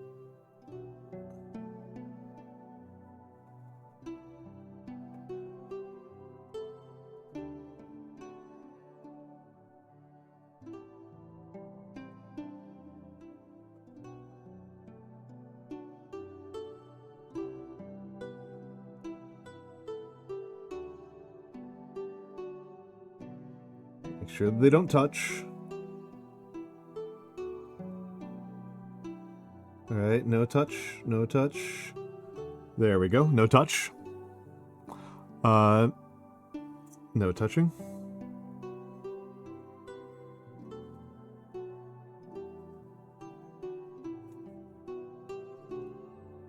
I like the little infinity symbol cap.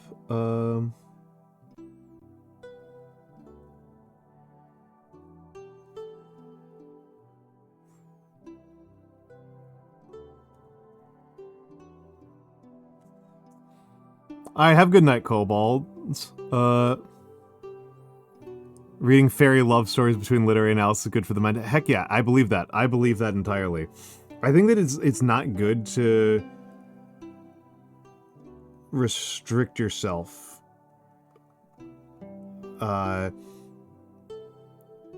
too much. I think that high variation is good for you. Alright, have a good one. Have a good one out there. Have a good one. Good luck in the cold. I am assuming that you're in European morning rather than me, who is in American nights.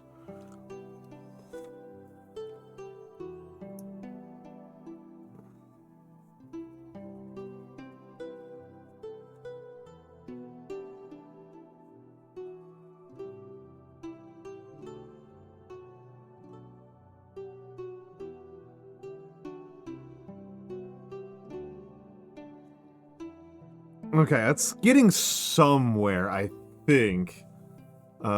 Yes, Matthew, please rest well. Please rest well. My fellow American. Please have a good night. Have a good night. Have a good night. Okay, we're getting somewhere with this, but I think do I want to have these bound together in some way?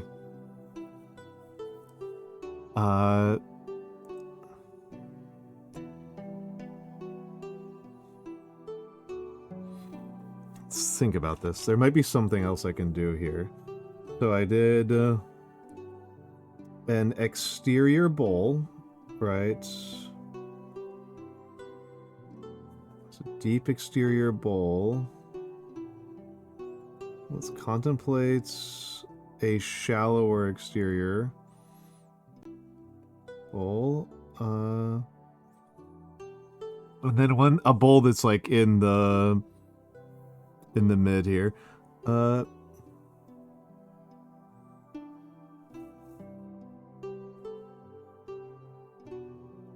there... Is this anything? No, it's not nothing. That's nothing. That's nothing. That's nothing. Let's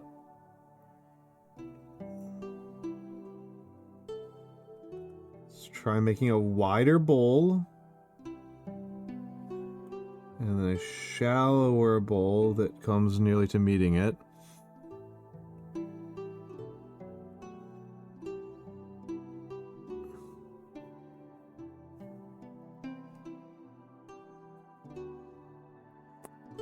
Is this anything?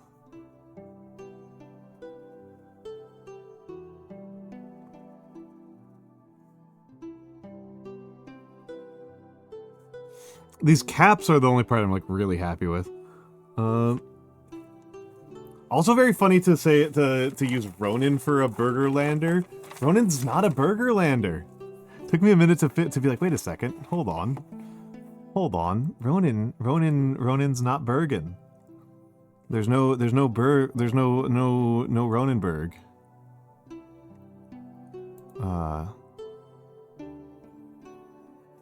No Ronenberg.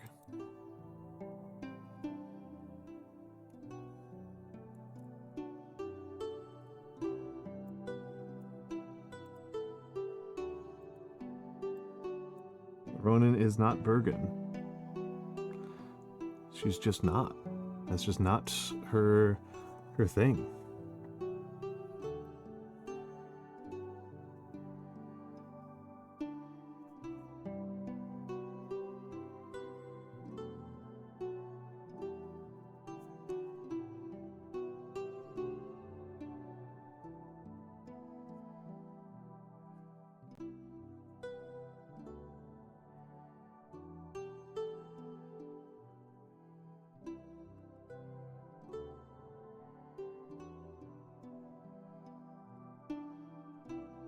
Actually, you know what? Yeah, I think that this might be more the way to go, right? This is much less gothic, a much less gothic type of Cadell, but I do think that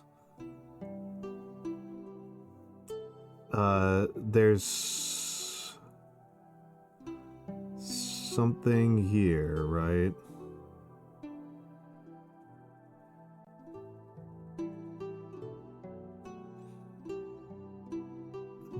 Think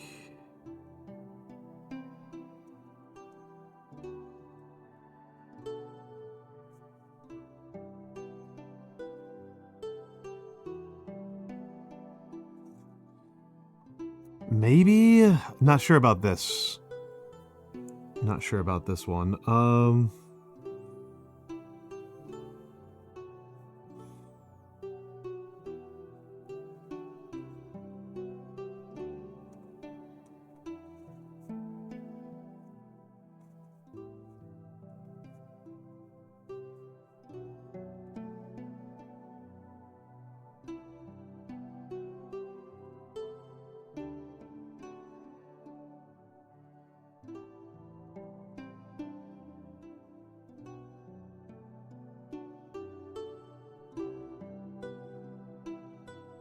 Something like this, and I think I might actually want to terminate them a little bit higher.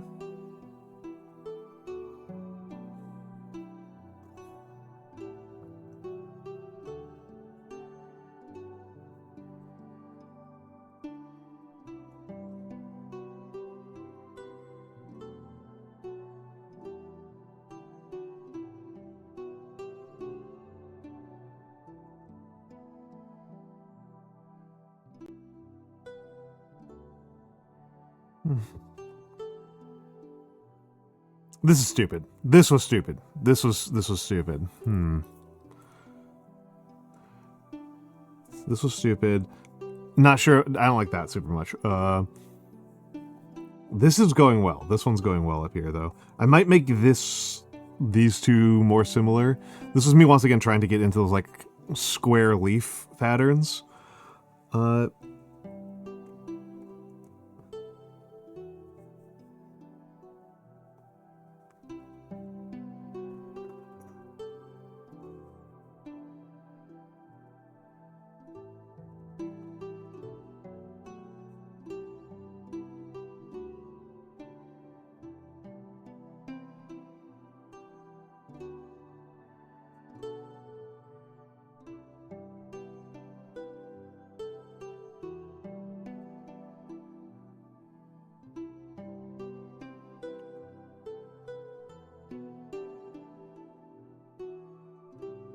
So let's round it a little bit more.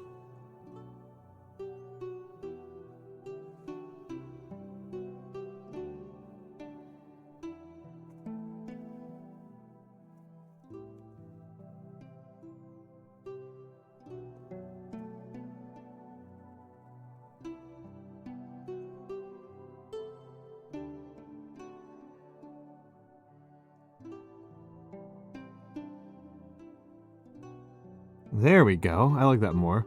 Hello, Winday. Hello, Winday.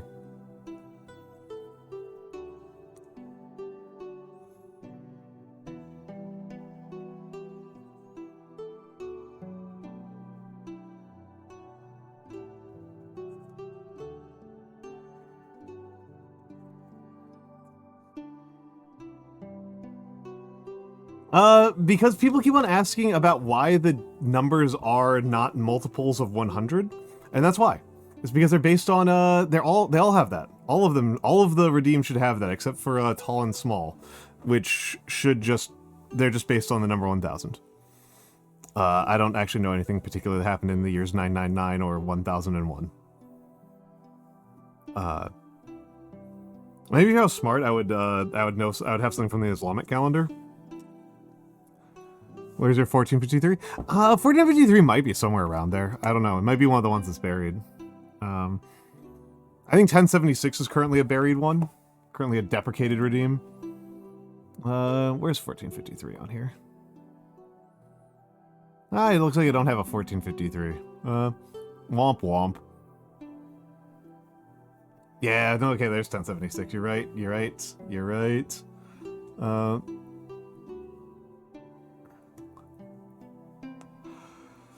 Yeah, I don't have 1444 or 1453 on here.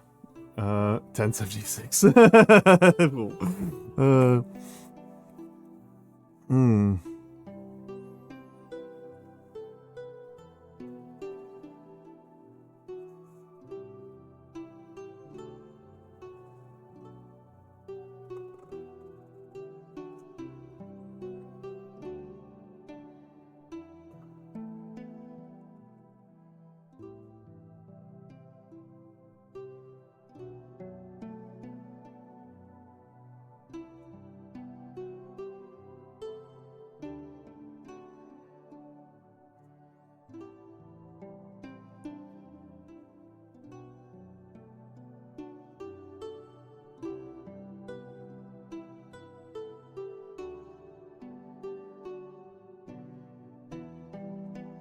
Okay, that's a little bit better looking. I think we're doing all right. I'm trying to figure out a Cadell Y that I can be happy with. So far, I haven't been, but I think we're starting to get somewhere. Cadells are not something I work with a ton. I'm not a Cadell specialist at all. And that's like its own specialty, practically speaking. Like the people who are like really good at Cadells are like, it's a different form of intelligence than what I've got, right?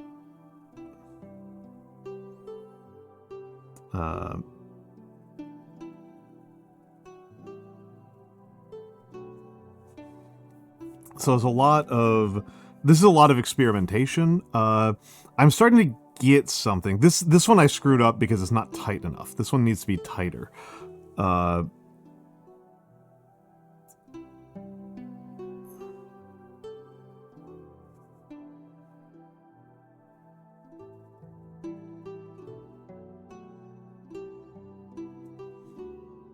No, that's just bad shape. That's just a bad shape. That just looks weird. That just looks weird. That just looks weird.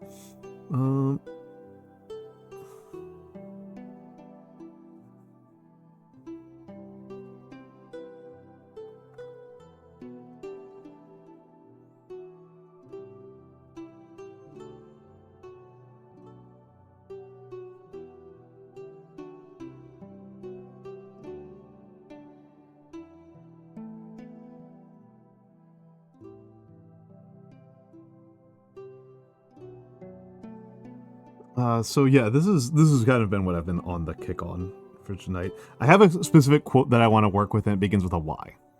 Is why I'm doing this.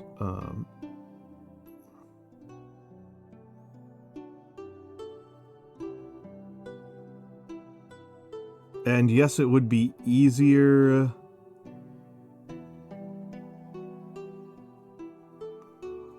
for me to just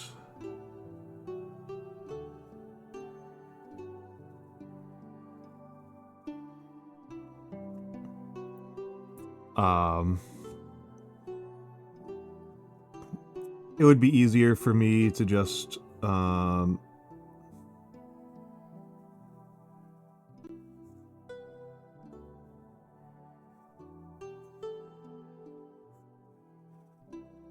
do this in Gothic.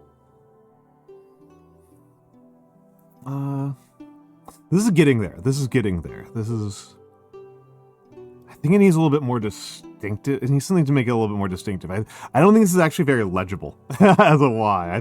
I think I've managed to hit the exactly the most normal thing to do in calligraphy, which is make something that is pretty but actually just not legible. I don't think this is actually legible. So I think I need to do something to draw it in a little bit more. Okay, hold on. I think I've got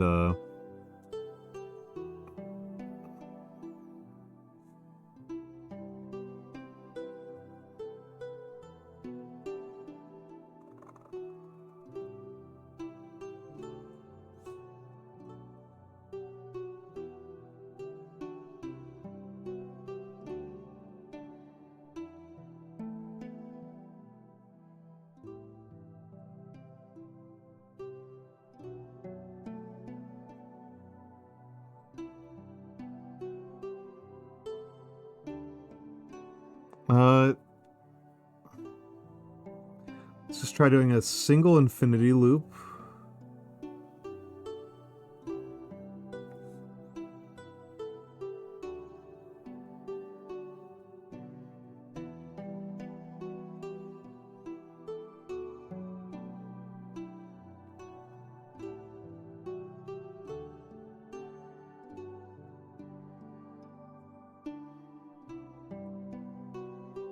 And then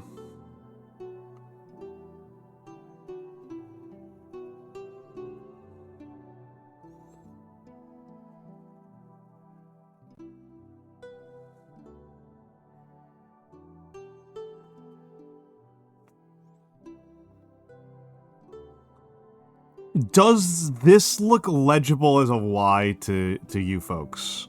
To the folks at home? Legitimately asking for some feedback here, because I'm a little bit losing my mind right now. These strokes can be cleaned up, I think, I'll need to practice those strokes a little bit, but I think this is getting to the general strategy. I don't know if it needs more ornamentation. Maybe something over here.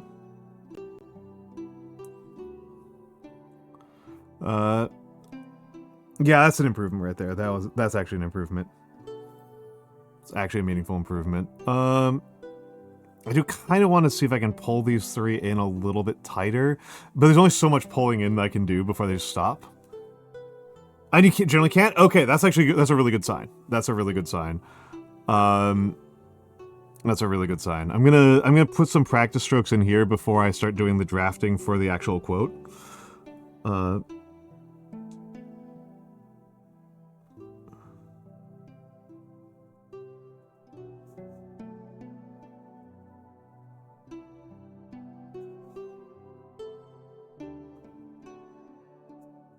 Bowls can be kind of tricky, because like these bowls I can see my hesitation in them, right? They're not...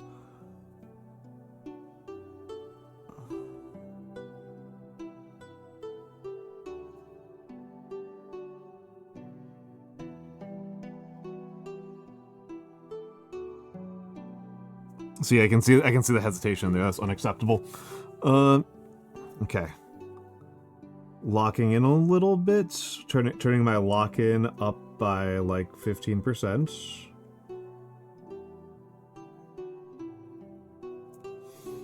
That's pretty good.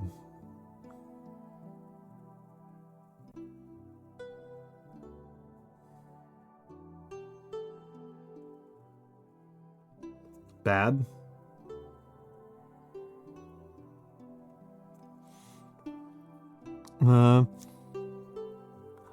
Yeah, these are Cadels is what I'm working on. I'm trying to, because I think for the person I'm doing this for, I think Gothic or even Batard is not as suitable as Insular, and Insular doesn't have its own capitals. So if you want to have capitals with insular as like a display capital, which I really want to have, given this is like a one-sentence quote, then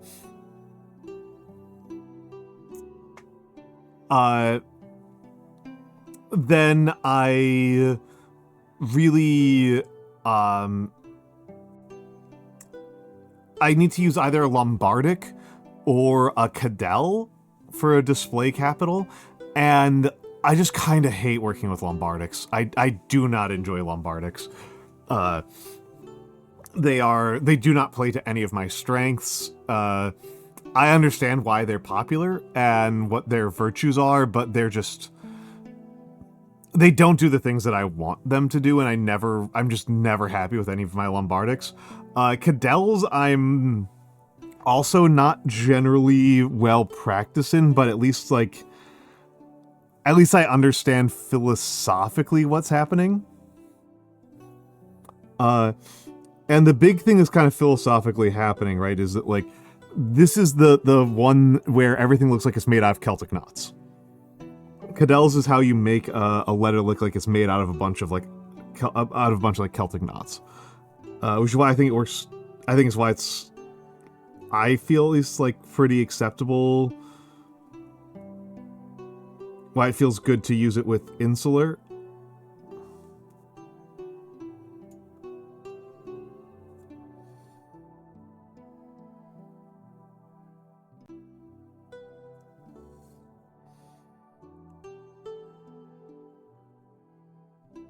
Okay, let's try locking in at speed.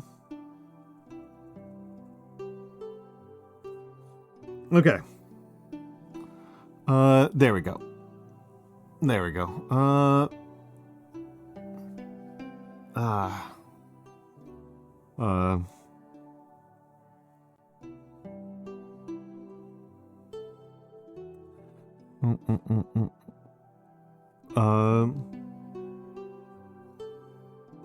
And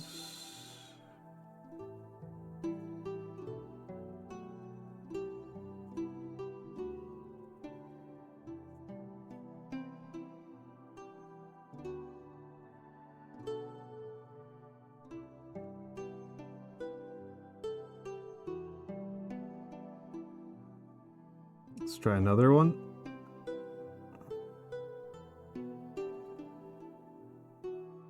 That's better. Still not great. Still not great. Actually, you know what? I think it's okay for them to not all have the same start point. I've been trying to create like this, I've been trying to create like a vertical through line, but I think having the angle through line is good, and then having a competing vertical through line over here for the end line is, I think, better. I think this is the better way to do it. It's mostly a matter of making sure that I produce consistent enough bowls. Right, like it's like a capacitor, right? You want to get as close as possible without touching.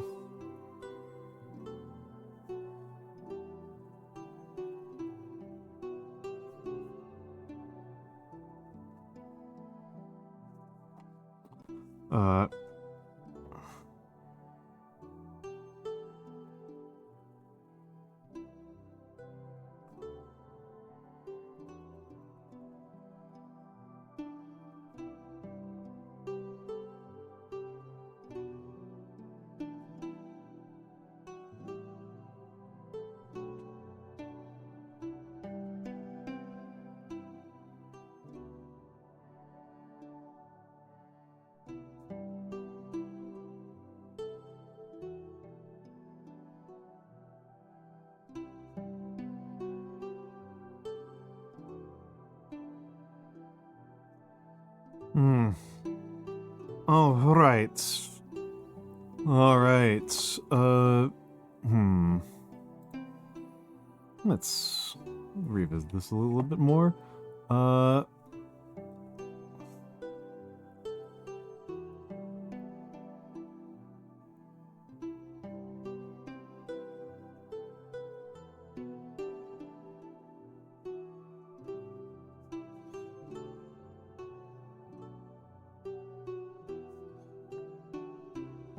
Let's try putting it all together again. Let's try putting it all together again.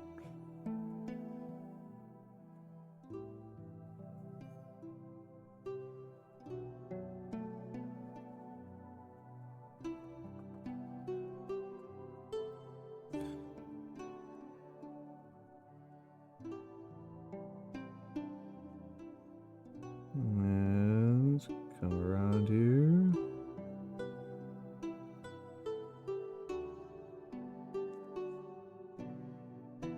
And then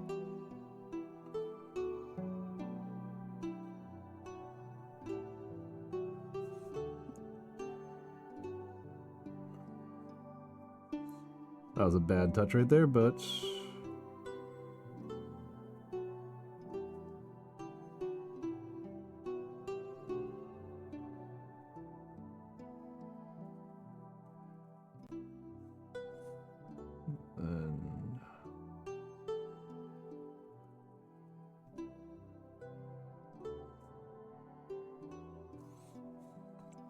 and then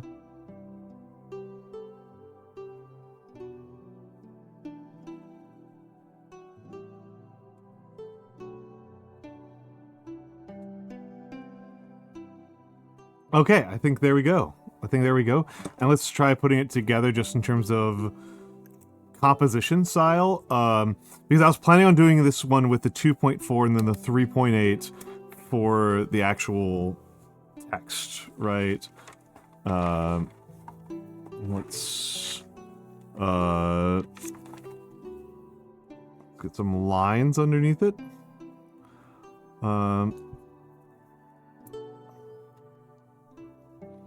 It's going to be absolutely illegible. It's going to be absolute hell to look at. It's going to be absolutely hell to look at. Apologies, because again, I am reusing. I'm trying to recycle paper, right? I'm trying to be non-wasteful. You know what?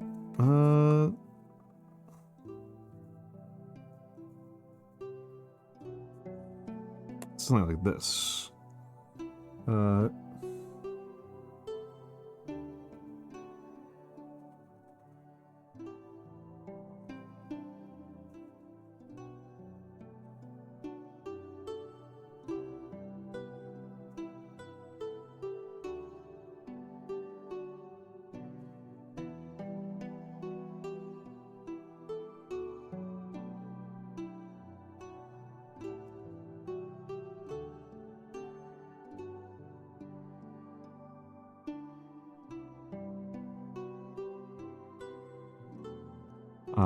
There we go, and let's,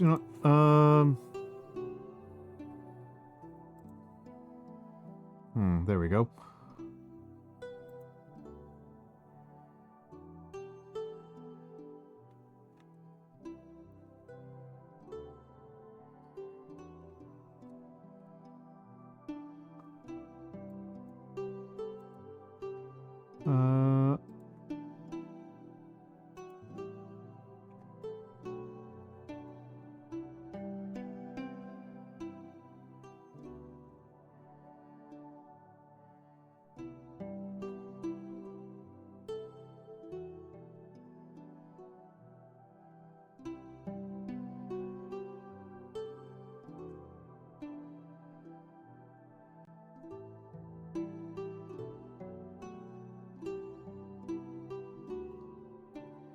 And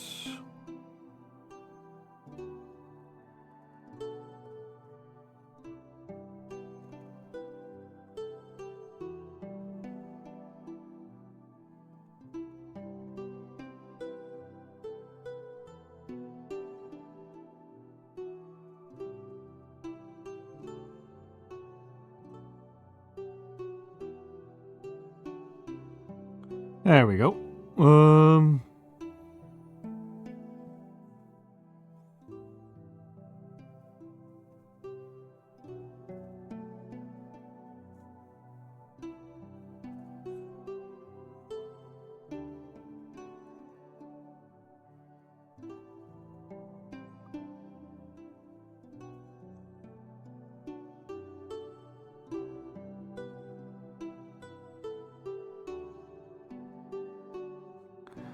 Let me take a look at this.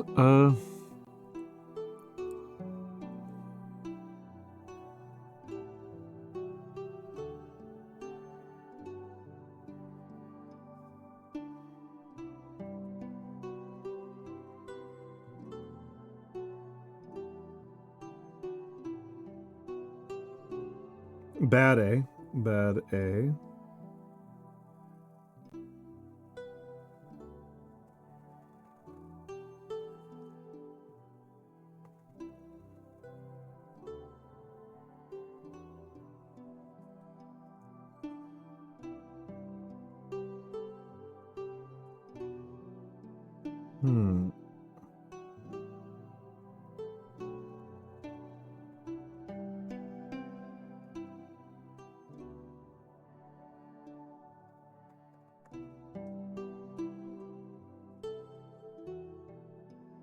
Okay, this needs more pen. Needs more ink. What am I talking about? This pen needs more pen. You know, this pen needs more ink. Right. You can see that's pretty dry. I can feel the dryness. I can feel the dryness.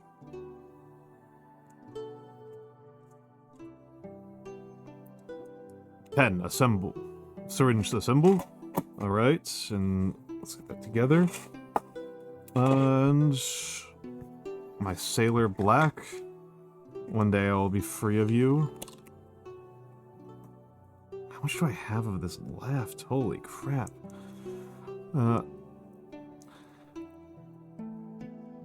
Holy crap.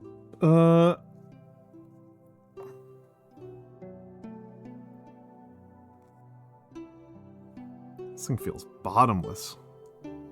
50 milliliters, and it's lasted me, it feels like it's lasted me an eternity given how long I've been using it. Though it might just feel like it's an eternity because I don't like it. Right? You know.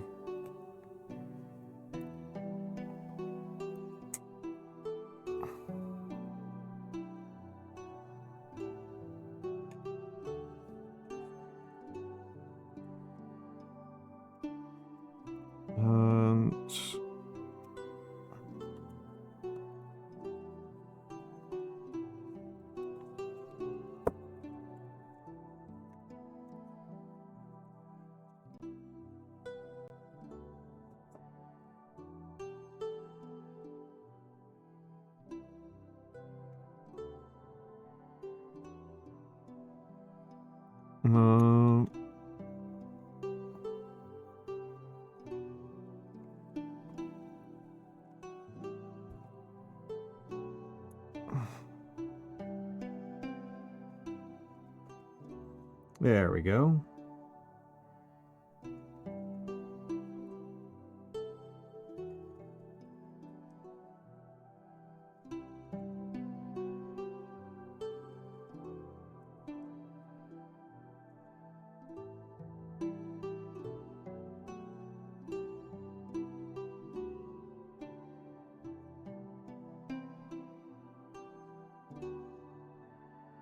So I'm going to be doing this with the paper going the other way, right? In landscape rather than portrait mode, so to speak. And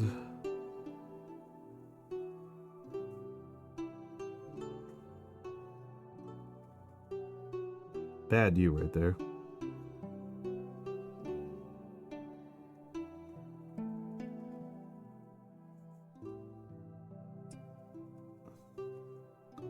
I think the only thing that's like a real consideration is whether I want to do another Cadell for the A. That will at least give me a project, right?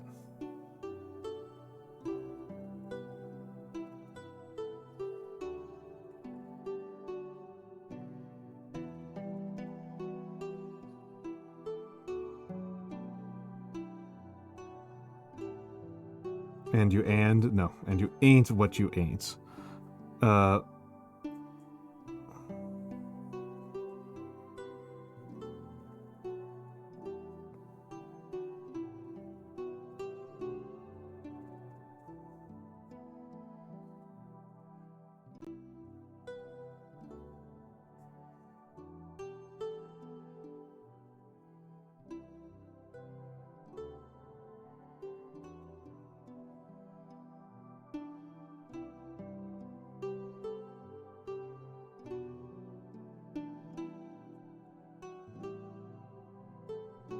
Okay, I should be good for space-wise, I think.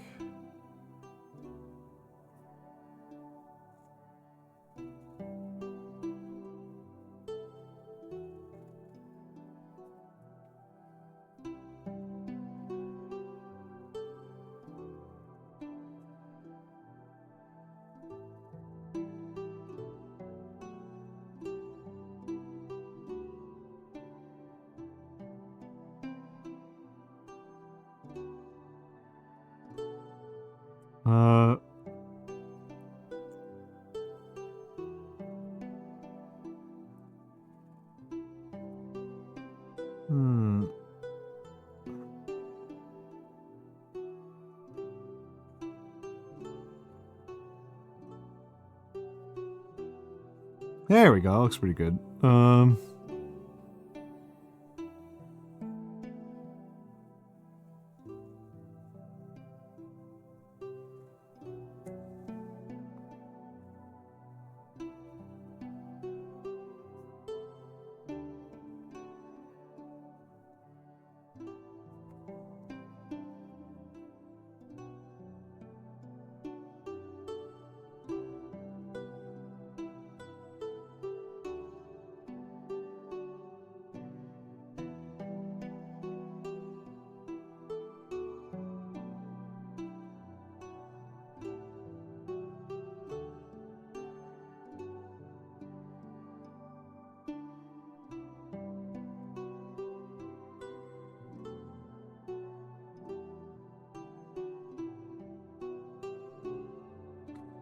Ugh.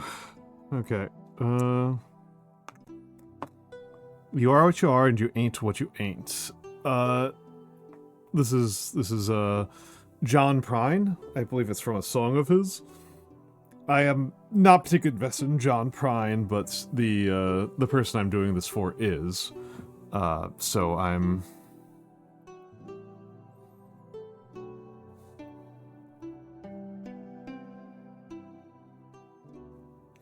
That's where I'm thinking right now.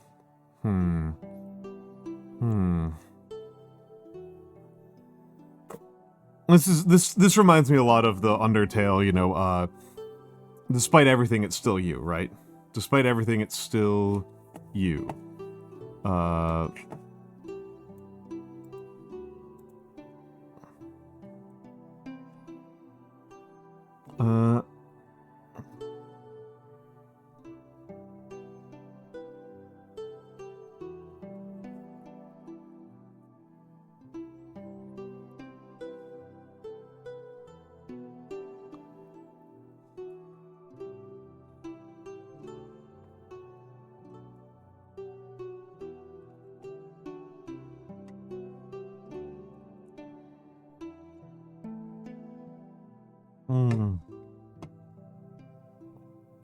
Hello, Incan Dreams. It's all thank you for stopping by. Thank you for stopping by.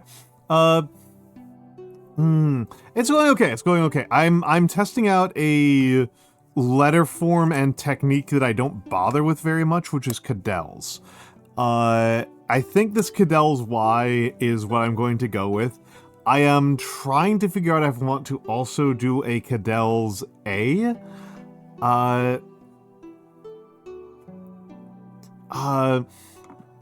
Because this is the quote I'm going with, right? And I'm going to be doing it, you know, hot dog style. And so that means I will very confidently be able to do it on 2 lines. Well, the person I'm doing this for isn't a calligraphy expert herself anyway, so it's I'm not too worried about that, right? It's you know, does it work? Does it work, and from a layout perspective, is it good to have a second one, right? Yeah, I rarely present my stuff to other calligraphy experts. Not never, but it's not super common for me to do so. Right? It's not something I do all the time, right? Let's think about an A.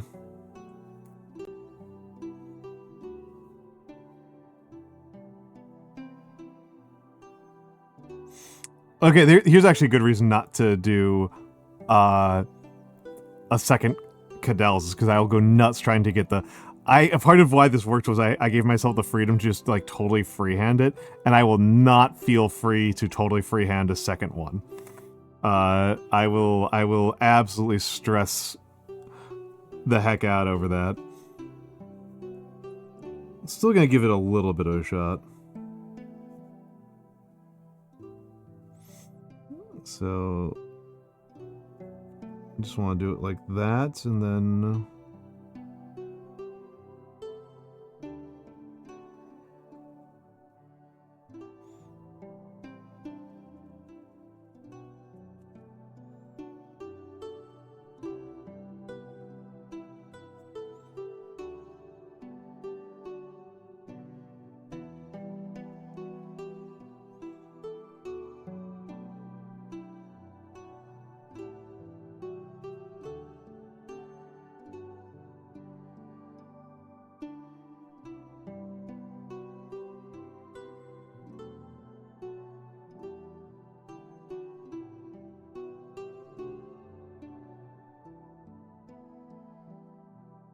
No, that's not good. That's not a good center point, but nah, I'm not liking it. I'm not liking it. I'm not liking it. I'm not liking it at all. That's not doing anything for me.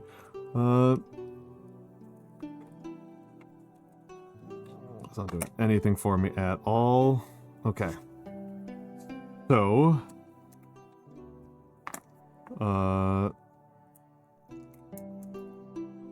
my handwriting looks so bad here. Jesus, what was I doing?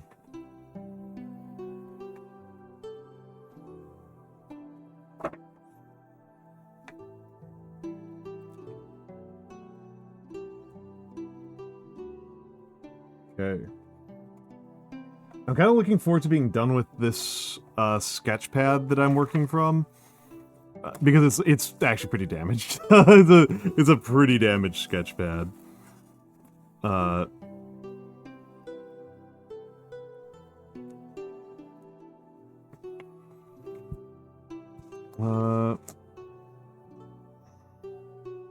Let's just think about this from a... Let's just do some math here, right? Let's do some math here. I can do some math here. So... There are... Let's do it the other way.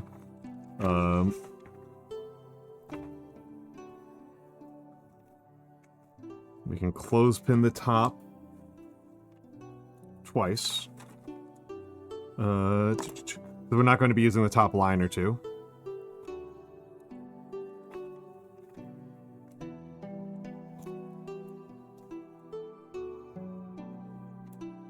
All right, let's do some math here.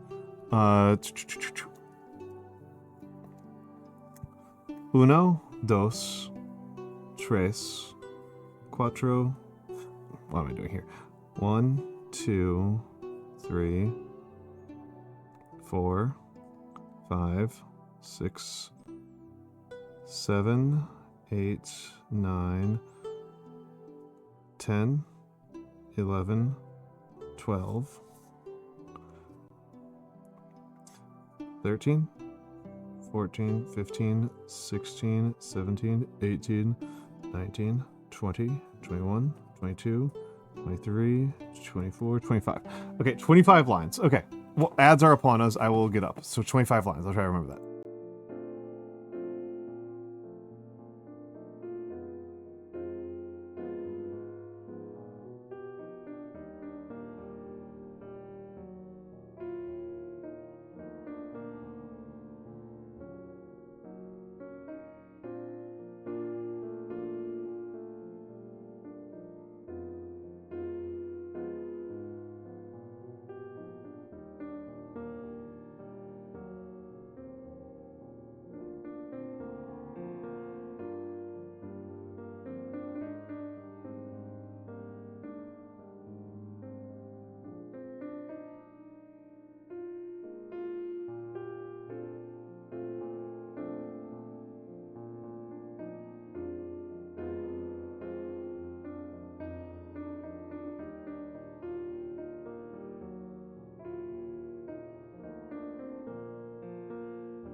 And I'm back, and I'm back, and I'm back. Where was I? Where'd I go? I don't know what that was about.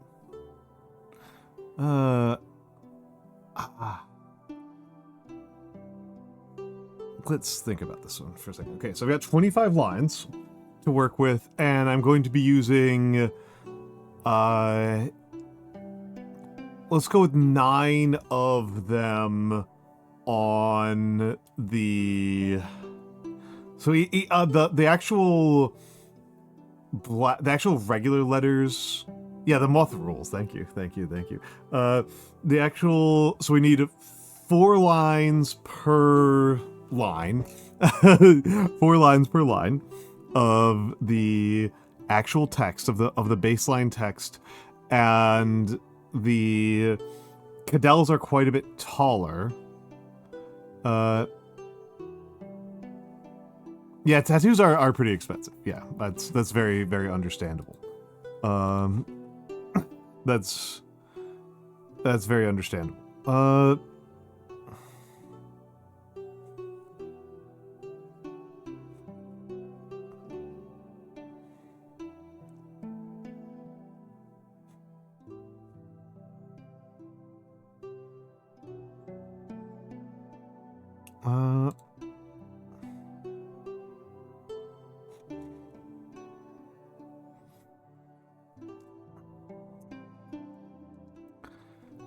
So if that means I can basically skip down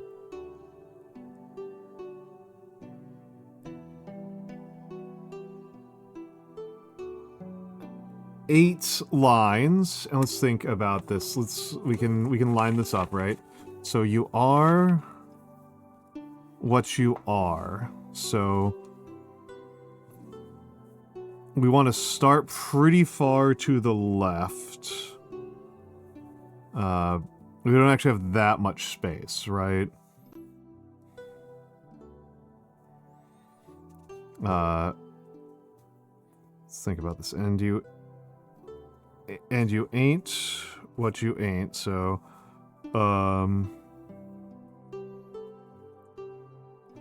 right, so this is right, like basically half.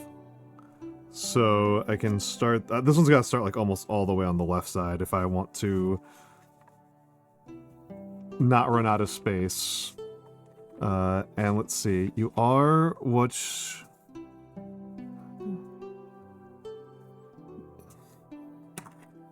I've got a ruler. Why am I being cute?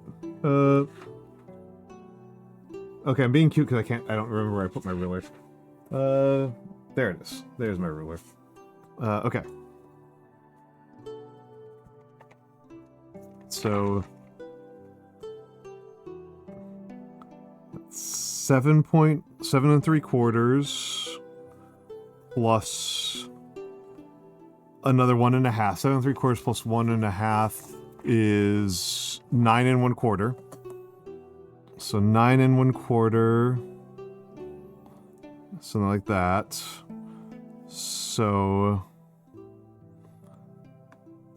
let's move this over a little bit more.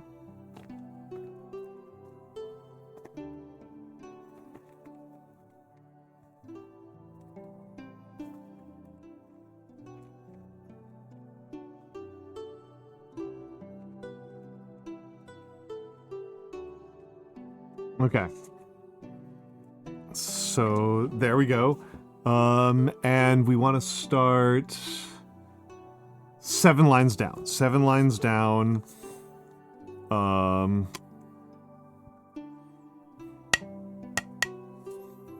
That was strange. That was strange. I wasn't expecting that. 1, 2, 3, 4, 5, 6, 7. Okay. It's right about there. It's gonna make the lightest little touch. There. Okay. Now I can stop giving myself a headache.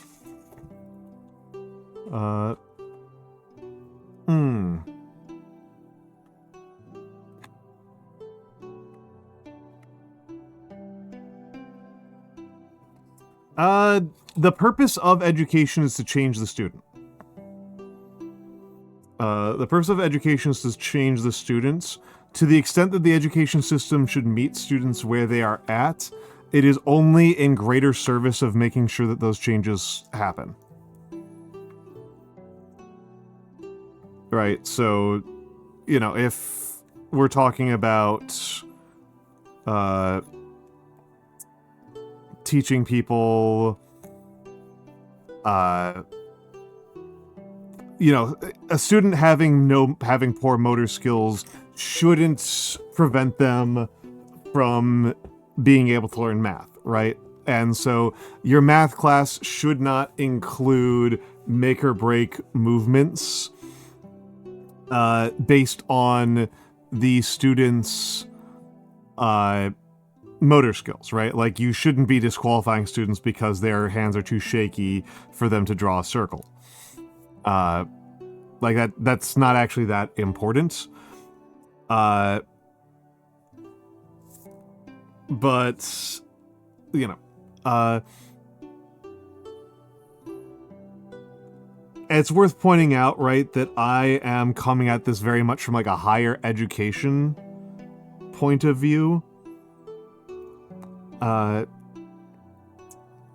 The purpose of education, the education is primarily there to create researchers.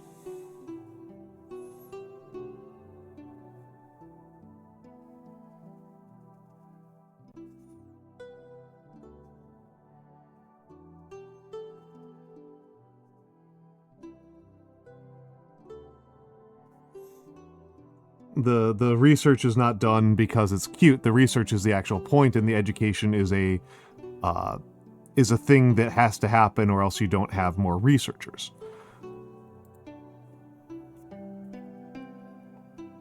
So, I am, you know, that's kind of my perspective on that.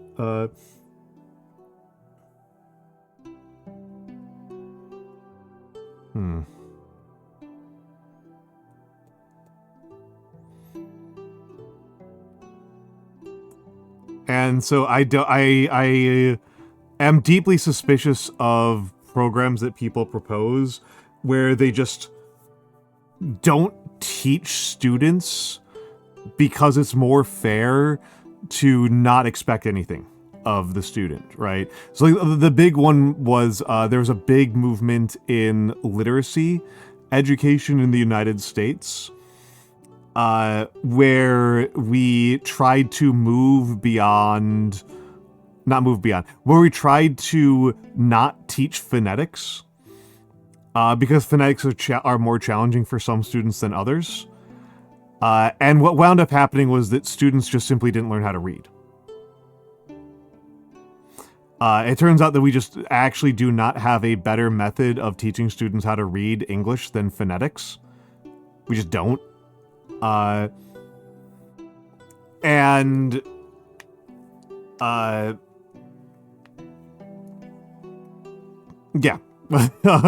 We just don't. We just haven't developed one. And so our attempts to do non-phonetic literacy education just harmed all of the students exposed to it. Right? They got grades, they got passing grades, but then they can't read. And then they had to learn from phonetics just later anyway. Like, you just have to learn by phonetics, but you just delay their exposure to successful education techniques.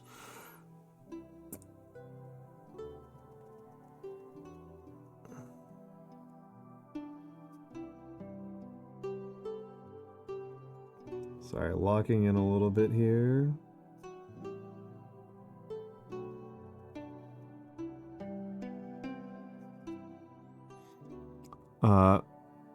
Yeah, I don't think that has a lot to do with unschooling. Again, I am really concerned with higher ed, not with, like, developmental stuff. I don't really have particular thoughts about, like, childhood education, other than the fact that I know it's very challenging. I say after I just gave a pretty strong opinion about childhood education.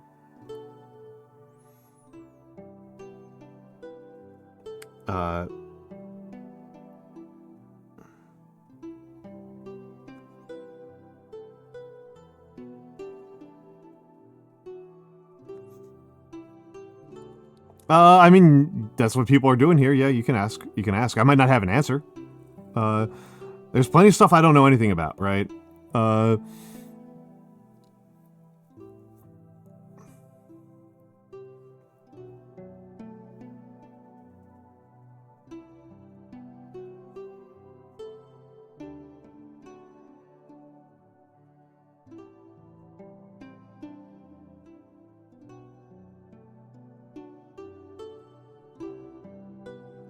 There we go.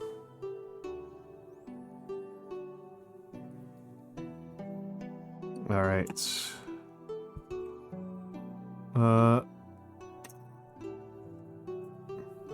Now we turn on Lightbox Coon.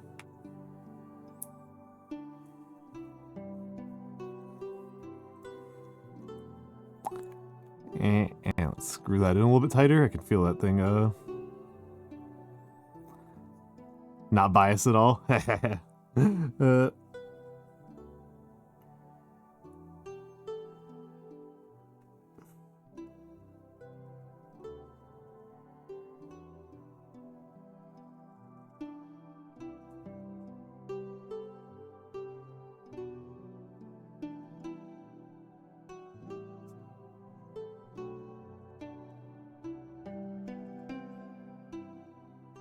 I think the strongest opinion I have about education is that I'm very furious at how we teach math. I am very, very furious at how we teach math. I'm mostly thinking about in the United States.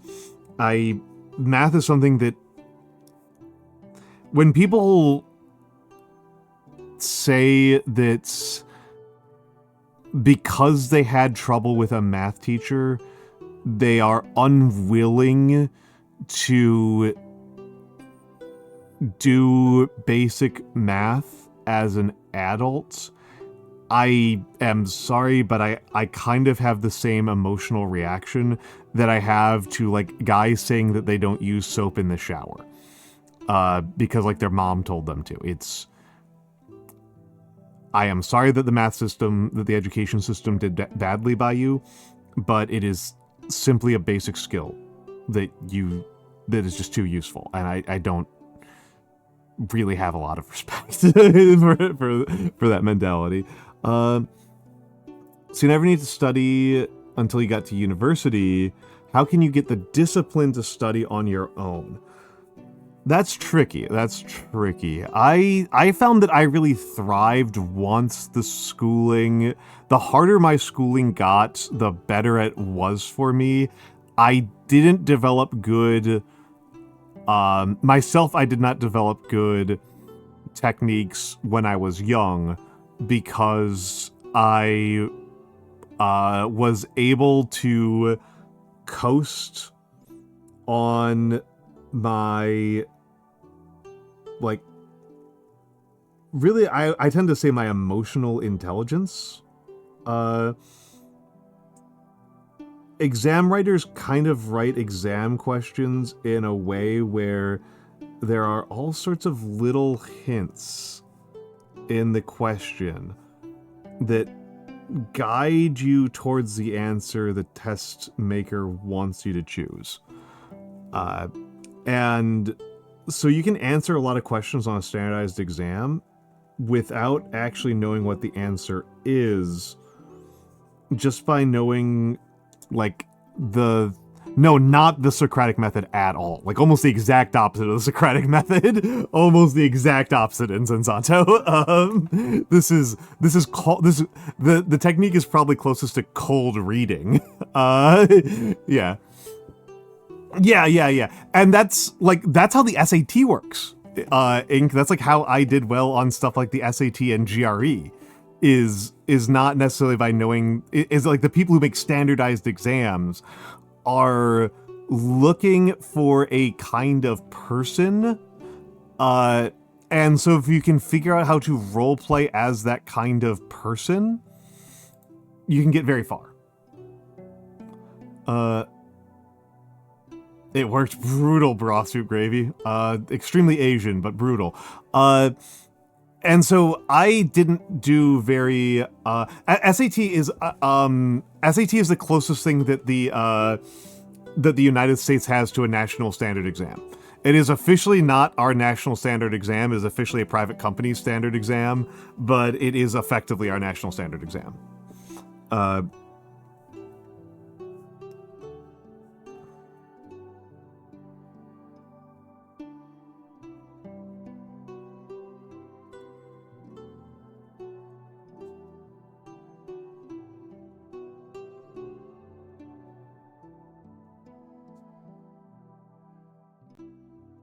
So just taking a moment to lock in here. And the... I mean, at the university level, it has to be, it's extremely autonomized. I would in general actually say I've been also hello, Emperor's Armpits. I'm increasingly in favor of autonomy because the alternative to autonomy in the United States is just not teaching people. Like our attempts at standardization in the United States are literally just restricting people from saying things that hurt the feelings of people with poor educations. Yeah, Emperor's Armpits is like, I think Emperor's Armpits might have the most points out of anybody here. It's like Emperor's Armpits or Beautiful Angel are like the two people I think have the most points. He's one of the high loyalty. He's one of the olds. An old man fan. I am not. I'm very not down for a hydrate right now. It's devolved to... Hello, Quincy. Yeah, it's devolved to individual states, and it's also just, like... The main people who get to be in charge of making standardization decisions are people who get elected to those positions, and almost every person who runs for a position to be in charge of education from outside of the education system is literally running on a platform of there should be less school. Our current director of education for the United States, our current, the head of the Department of Education for the US is she's just literally opposed to people being educated. It's just wants people to not be educated at a fundamental level.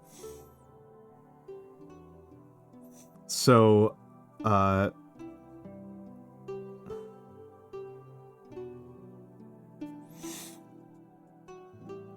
it's not even that, Insensanto. It's not even that, Insensanto. That doesn't remotely cover it. It's outside of education, we don't have nearly this problem. It's 350 million people. This is true. And I mean, legally speaking, hello, Commander Caleb. I don't know about that. I don't know about that. I don't know about that. There were things that we were better at in the 70s than we are today. But Quincy, I also don't think that that's like quite the issue, because even then, like, when we have school board elections for like counties and states, the main people who even run for school board elections tend to be anti-education activists, right?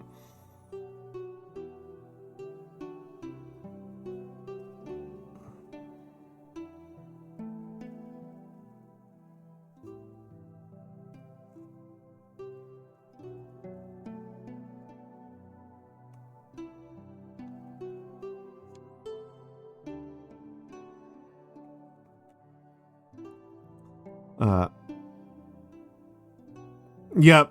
Yeah, McMahon. Yep. McMahon is literally an anti-education person.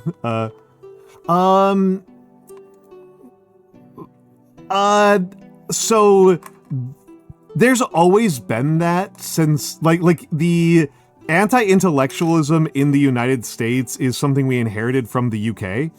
That's not something that, like, we just were always at. We just didn't always have.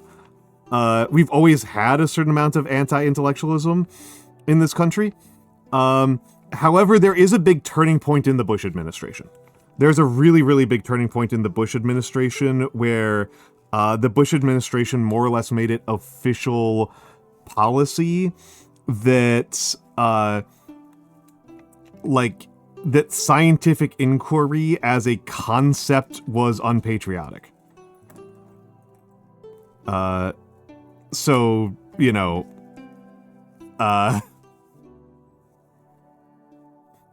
Bush Jr. It is very Bush Jr. It's not Bush Sr. I remember it distinctly. I remember the distinct turning point of reading chemical and engineering news in like 2006 when they started noting that the chemicals industry had all changed their tune entirely to like only supporting Democrats. Previous to the Bush to the second Bush administration, the chemical and physics industries tended to equally support both parties because you know, this is how you do lobbying, right? Is like you just kind of give money to both parties and kind of hope for the best. But Nixon was not a good president. No. Nixon was not a good president. No.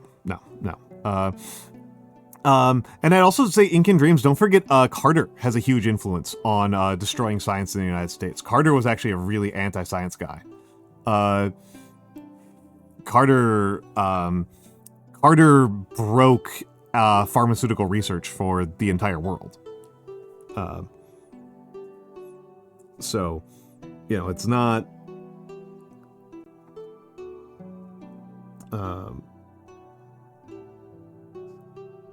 it's not just the Republicans, unfortunate for me to say.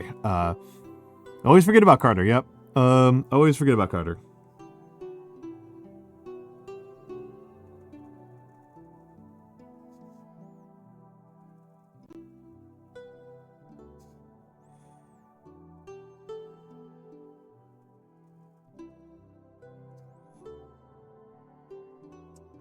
But yeah. The Bush administration very much politicized the scientific method itself.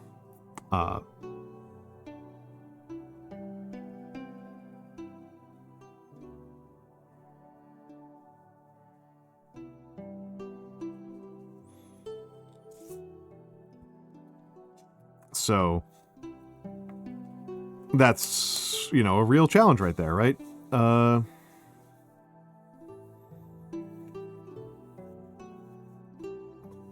For us and any ability to, you know, do science ever again going forward. And again, this is like old. This is old. This type of anti-intellectualism is old. Mix and I will talk about the Romantic movement a lot. The Romantic movement was always an anti-intellectual movement. And if you actually want a really cool moment in American history, the reason why the US even has a public education system at all largely comes from the Puritans, interestingly. The Puritans usually don't get a good rap. Usually they don't get a good rap.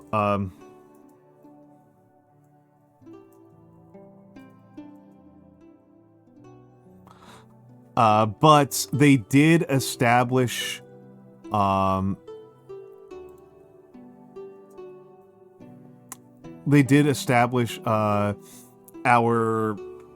beginnings of our public education system well before we were a country, right? And one of the parts about this that I actually love is that the law that established public schools in the United States is the old deluder Satan law.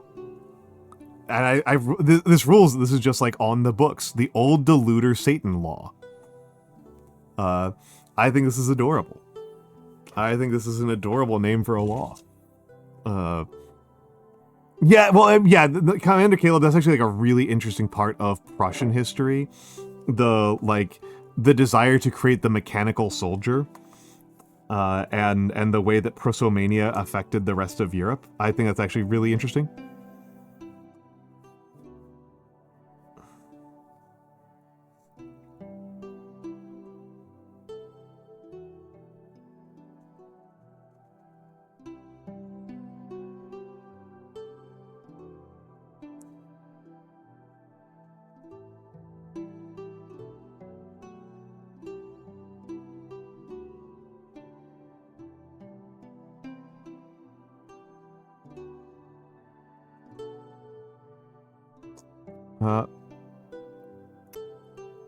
I don't think he was Prussian. I thought he was from another one of the German states. He could have been Prussian, but I thought he was from another one. He did grow up speaking German. Like, he was from modern Germany. But Germany obviously did not exist because, like, duh. You know, Germany is only from the 1870s. So...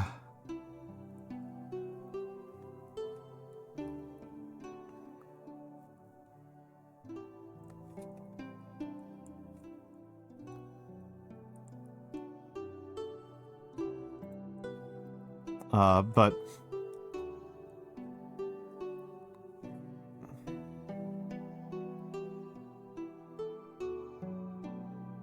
he was Prussian? Okay, thank you. Thank you. Thank you. Thank you.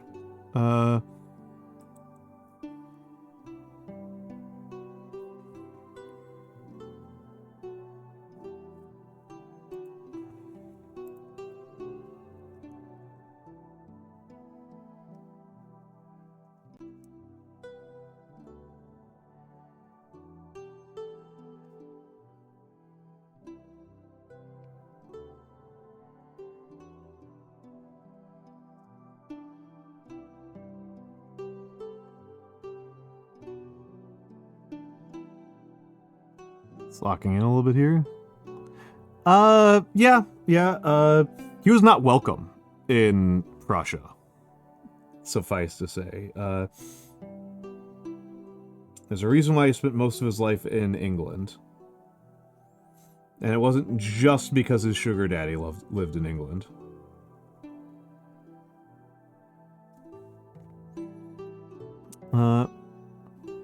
The person the main stateless person I think of is Nietzsche. Nietzsche and Voltaire were pretty stateless. Nietzsche was very stateless. Right, like Nietzsche really resented the implication that people would think of him as a German.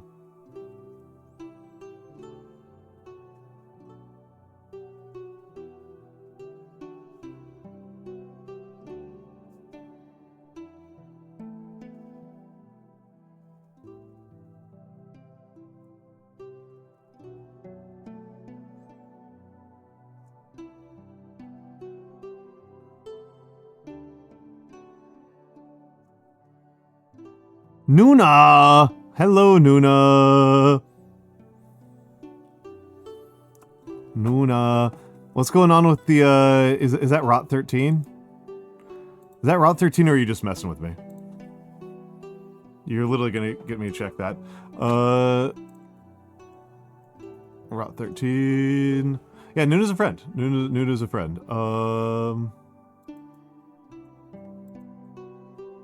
Nope, it's not you just key smashing. You got me. You got me.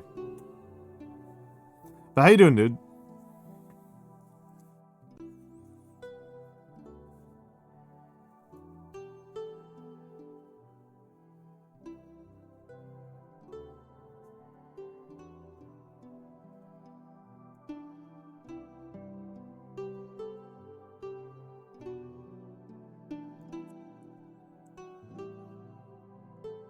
Gaming before the bed. All right, all right. I am okay. I am okay, Nuna. I am okay.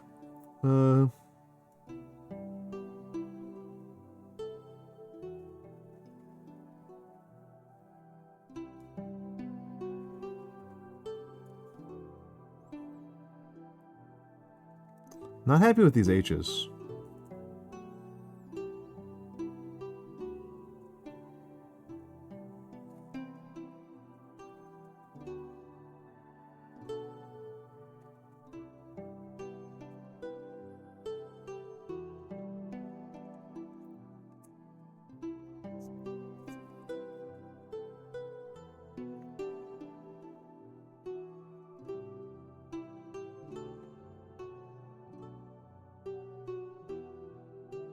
Okay.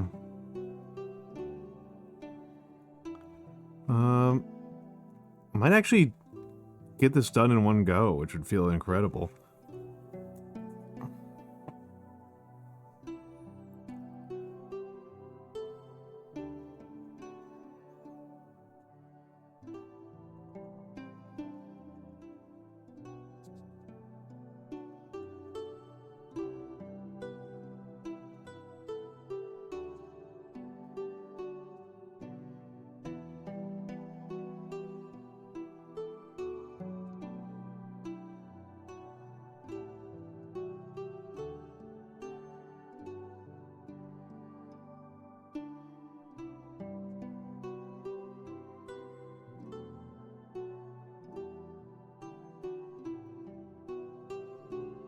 Yeah, sorry to trick you.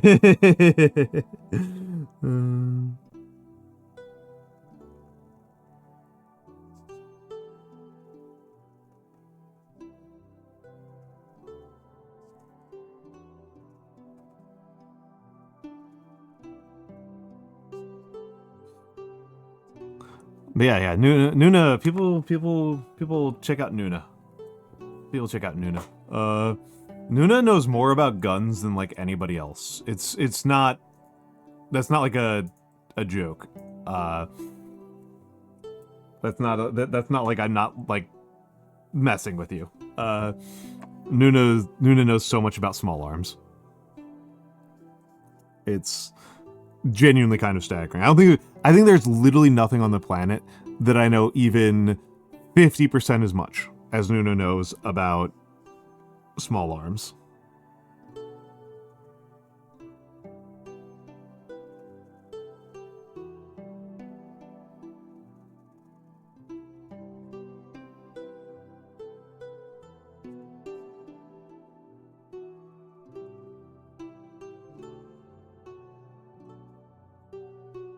All right, there we go. Let's see, how does that look on screen? Oh, camera's tilted. Camera's tilting out. And nobody mentioned anything. Fake fans over here. Fake fans. I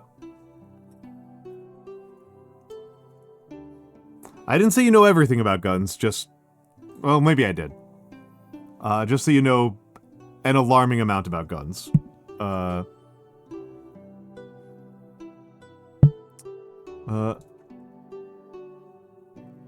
No, that was I bumped the camera. I'm trying to get the... I know it doesn't actually matter, but I don't like having the tracking camera on the hand cam. That that kind of disturbs me. It's like seeing the back of your own eyeball. I don't like that being there. I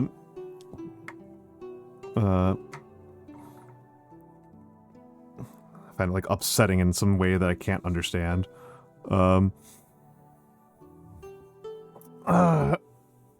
Nuna, do you I'm wondering, Nuna, is like the highest level of what you are interested in designing your own gun? Is that like a project that you have in mind? Because that feels like an insane project that would kind of rule. Be like, hey, here's the VTuber gun.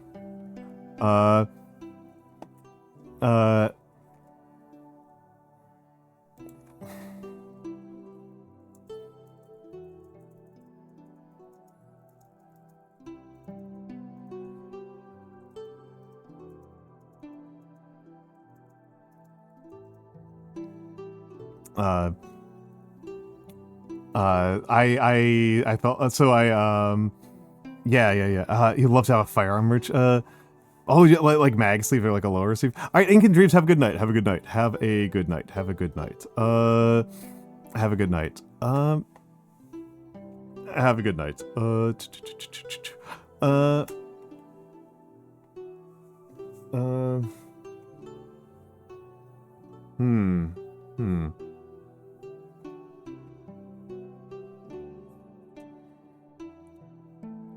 Let me take a look at something here.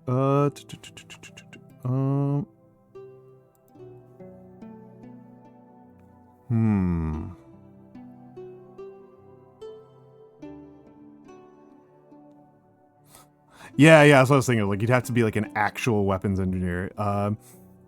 You'd have to, like, that seems like its own kind of like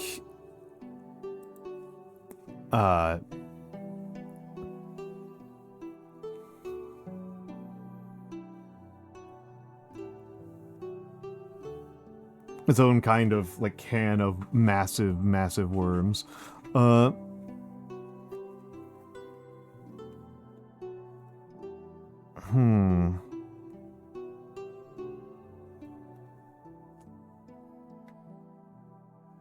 Been solved by incredibly gifted. Yep. That is like a lot of this, right? Is like, this would definitely be one of those things that you would be doing, not, I think, to push the science forward, but to kind of like demonstrate your own internal knowledge, right? Like, there's a lot of stuff that like is solved, but people still like to work on.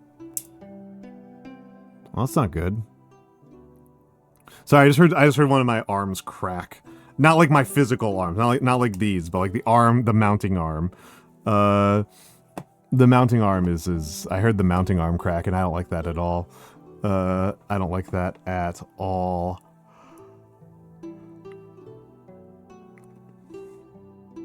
That does not make me happy to hear.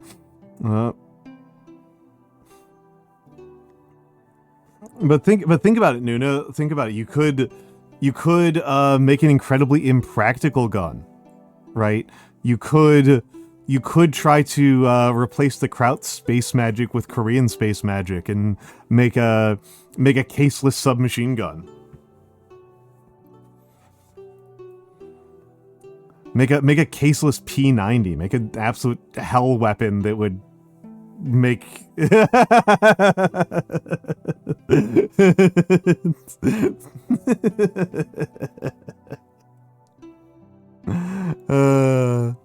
what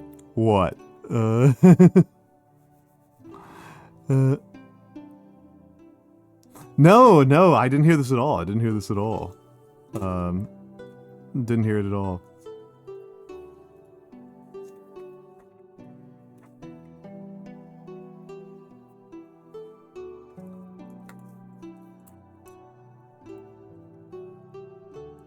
All right.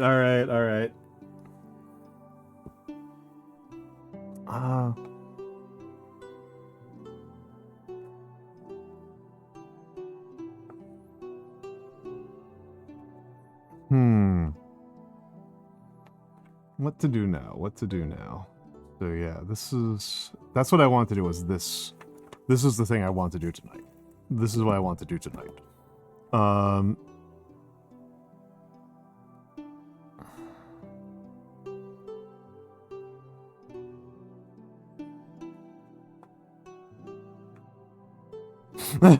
see, Nuna instantly pulling out a bunch of guns that I barely know, may have never even heard of.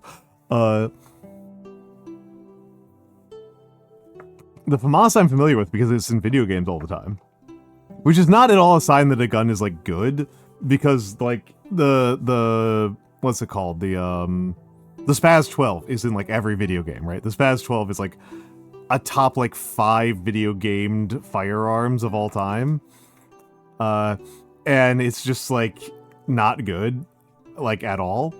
Probably your least favorite in Counter-Strike. Alright, I didn't play a lot of Counter-Strike. I did not play a ton of Counter-Strike.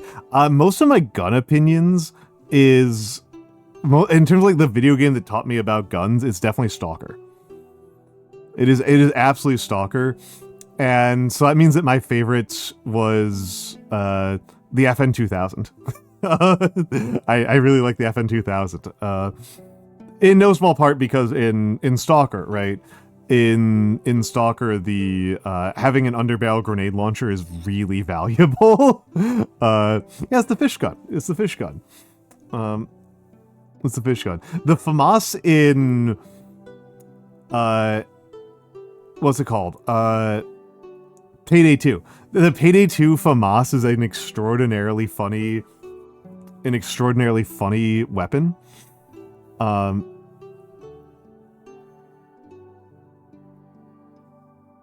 Yeah, well, okay, so the way that Stalker... I don't want to talk about Stalkers after the first one, because I haven't thought nearly as deeply about any of the ones other than Shadow of Chernobyl. But in Shadow of Chernobyl, the thing that kind of defines the guns of the game is their ammo economy more than anything else. And so shotguns actually wind up being a really valuable piece of equipment in the game because it's really easy to scavenge shotgun rounds. Their scavengeability is really high. And so which weapons you use depends a lot on which factions you're intending on fighting. You are correct in pointing out that the 54539 is what they use for the standard Soviet round, right? Is the 545? It's 545x39. The standard Soviet round they use is just like kind of the bad round of the game, but the 939 round is really good, right? And so like if you are going into regions, particularly in the end game, the Val and the Venturas wind up being incredibly good guns, because the round is incredibly good. Like that's kind of the defining feature of that. Like the Val might be the best overall gun, right? In the game, like the Val, the Venturas, and was it the Grom was the last 9x39 that they had implemented. Those guns wind up being completely insane. Good morning, Xanadu. Good morning, Xanadu. Those guns wind up being extremely good. It's just dependent on being able to find the ammunition for them. And you spend a pretty large percentage of the game in areas where you can't scavenge 9x39. It's just the late game sprint, which is the most demanding part of the game. The 9x39 winds up being phenomenal. So that's kind of like, and again, like that's like where I learned my gun things from, because like the only other game I really played that much that has a lot of real life guns is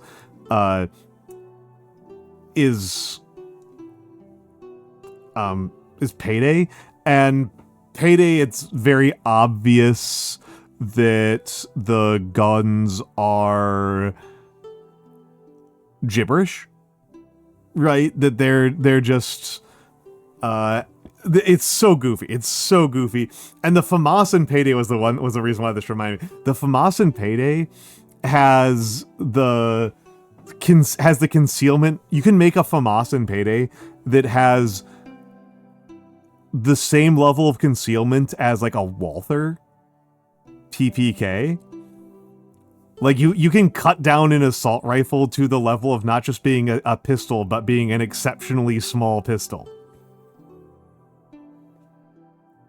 Right? Like, deeply funny. Deeply funny. The FAMAS winds up having an incredible utility in that game as a hip-fire stealth gun.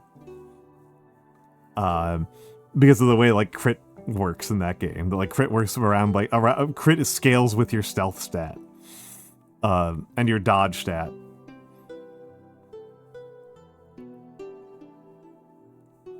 That makes sense to me, Zandu. That makes sense to me.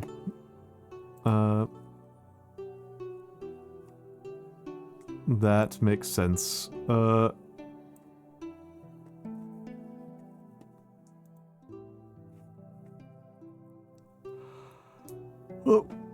okay. Trying to think what to do now. Yeah, 23 round Garand is deeply funny.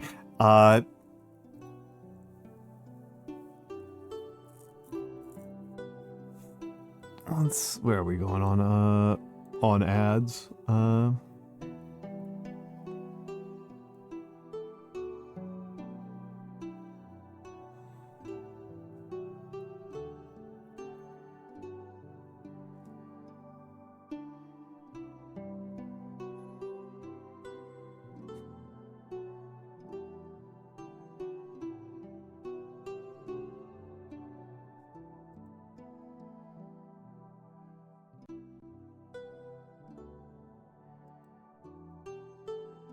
Okay, okay. Taking a stretch.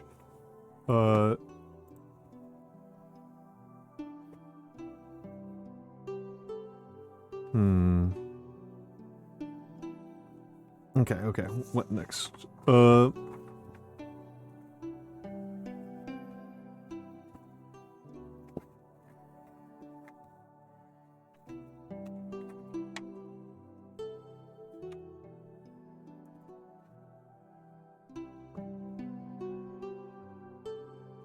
Okay.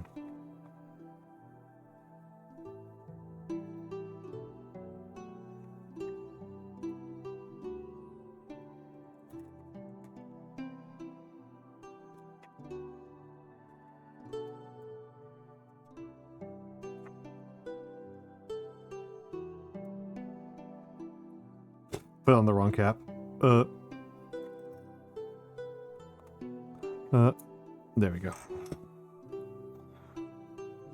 And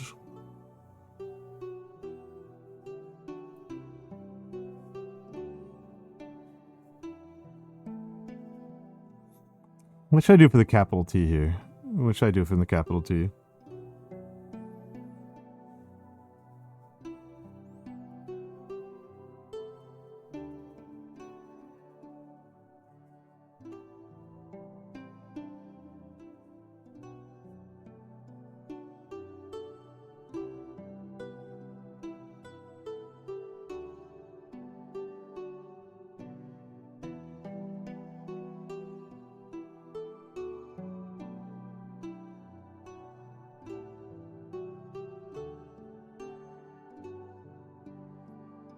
There we go. That looks terrible.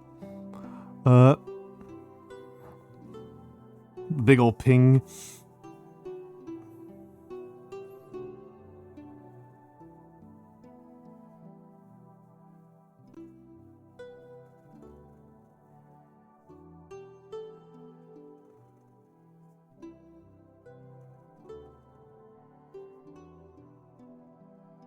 Let's get in here.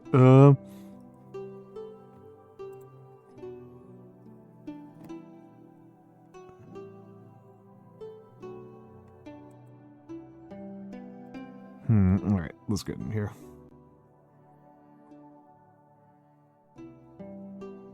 Let's get in here and...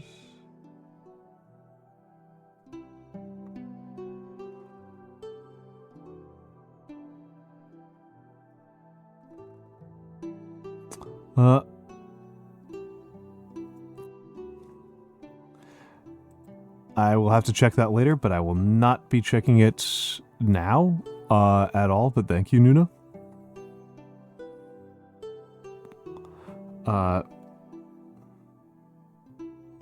Thank you, Nuna.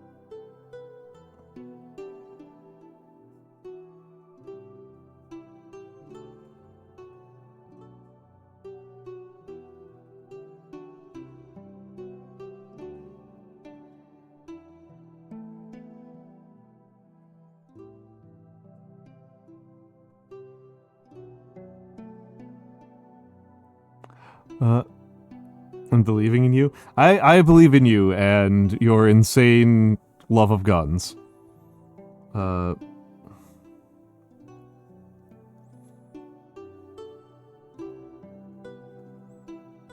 That I find mostly just really impressive. Like I said, I don't think there's anything that I know half as much about.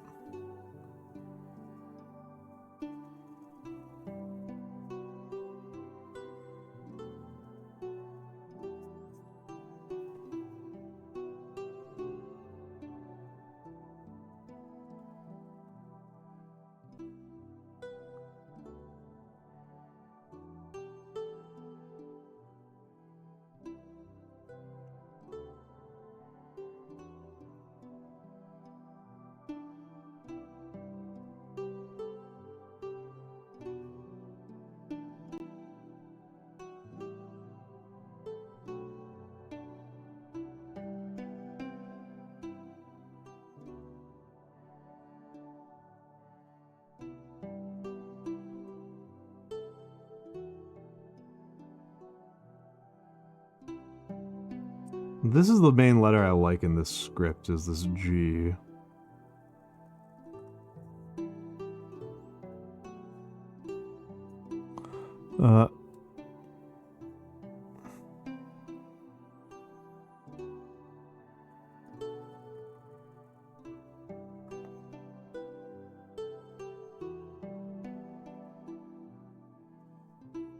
Yeah, I like that. The wedge serif there is pretty nice. The wedge serif there is pretty nice. So, okay, we've gotten 2 raids so far.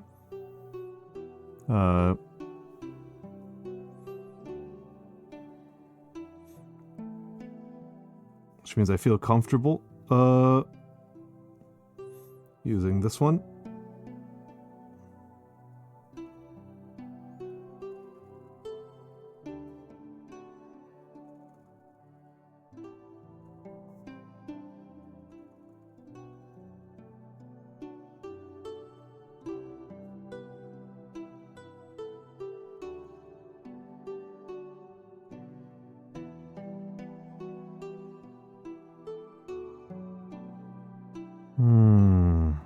All right. Oh, ads are about to start. Ads are about to start. And camera is off angle. I really need to pay more attention to that. I'm a professional.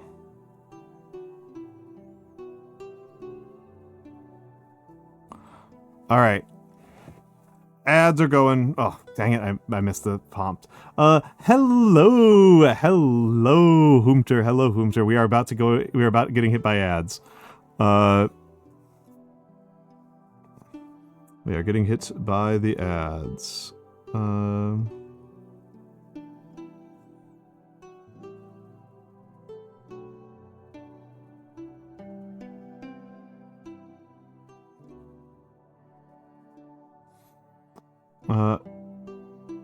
Turns your head into a mantis. I've thought about it.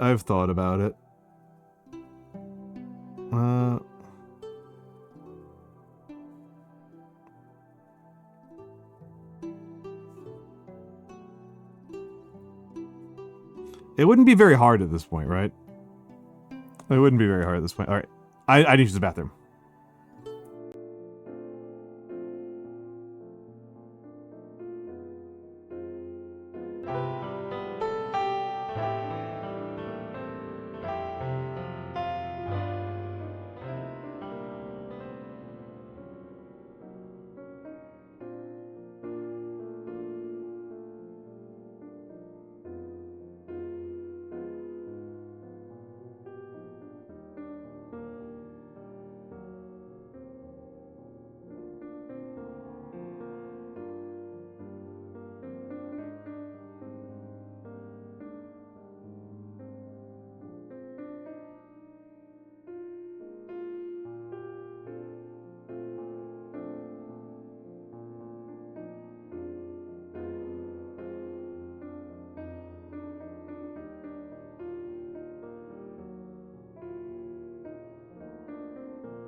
Welcome in, Raiders. Welcome in, Raiders. My name is Almantas. I'm a former professor of sociology, a current VTuber, an old man who loves old things.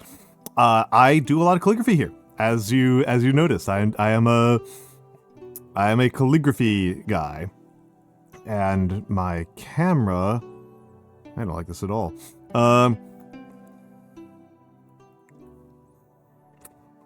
You shouldn't do the joke.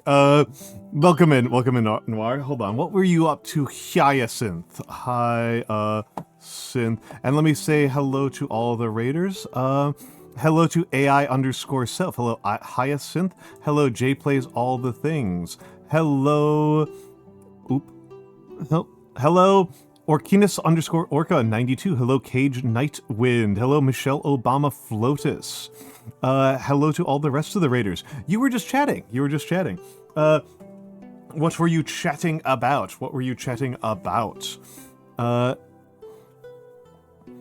Co-working and chatting. Okay. And hello, Noir. Noir is a friend. I'm hope that you had a lovely time chatting. As mentioned, I am doing calligraphy. That tends to be my art form of choice. This is the main project I was working on tonight. This is a quote from the singer John Prine.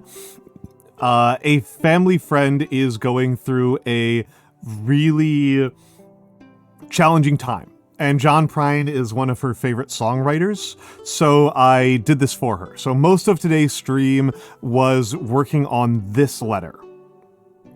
I have like a full sheet of just practicing different ways of doing a Y in Cadell's. And I am making my gratitude sheet. I'm making my gratitude sheet for the stream.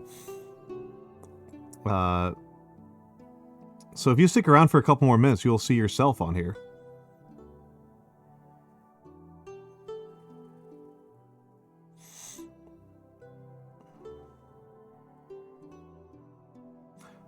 But yes, this is Insular Minuscule.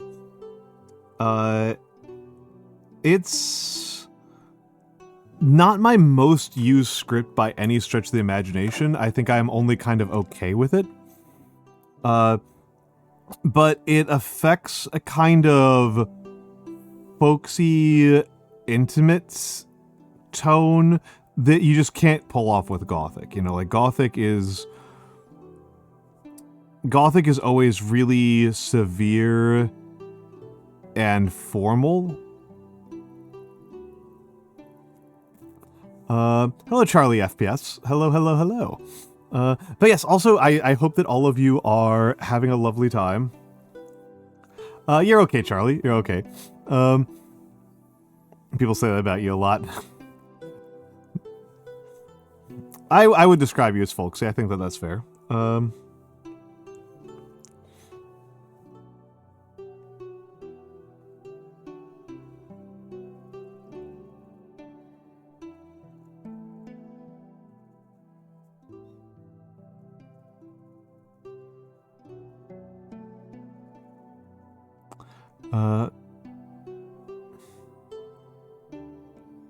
You have to just get out. Yes, please do. Please sleep well. Please sleep well. Please sleep well.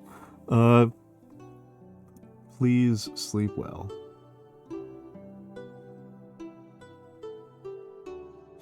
And yeah, this produces. Whomter, you're right in pointing this out, and it produces a kind of goofy thing where, Gothic is really the crowd pleaser.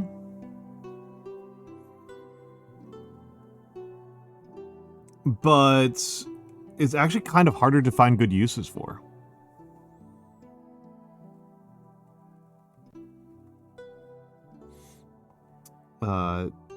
It's genuinely kind of more difficult to justify using, right? It's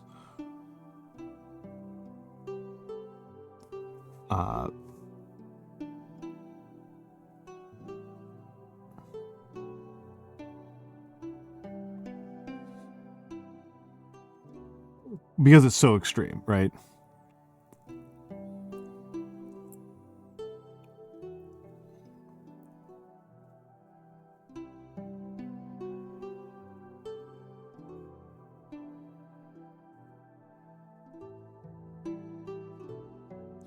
Carbuncle with a... I was wondering if a carbuncle had a K in it or not. Carbuncle's a funny word. I'm pretty sure the first place I ever encountered it in was in Final Fantasy.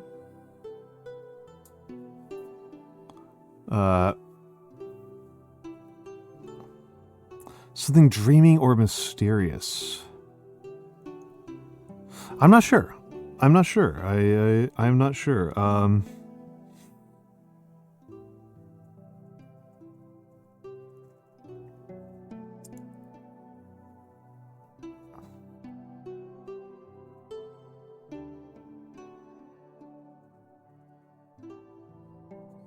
not sure. What would be one?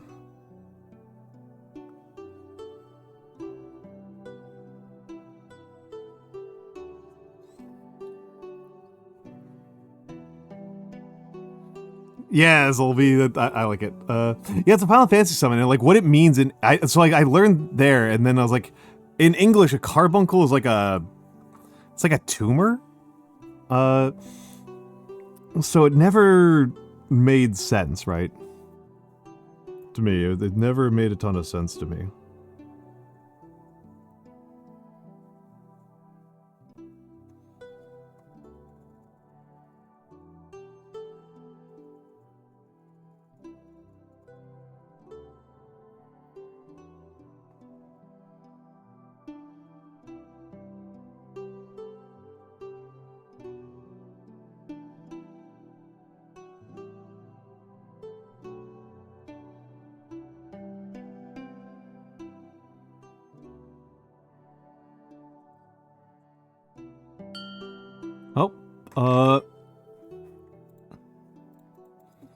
The Forest Sanctuary, thank you for the follow.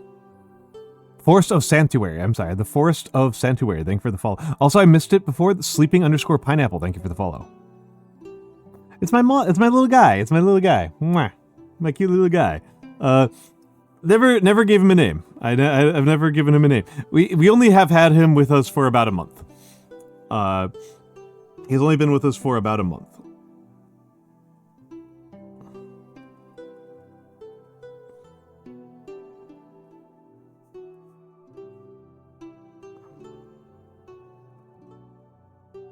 So, and I'm very bad at deciding. Oh my, Zolby, I would have like a child for a month without naming them.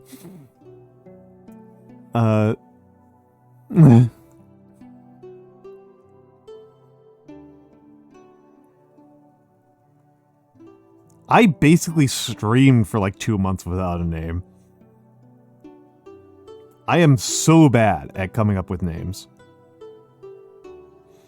Literally had an RPG campaign where I had where one of the players was basically my sub GM that came up with names for NPCs. And it turns out she was just a better GM than me.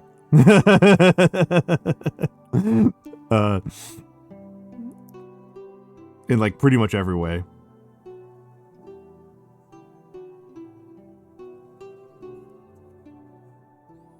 Yeah, it's like a moth, a rabbit, and a cat all at once. Oh my goodness.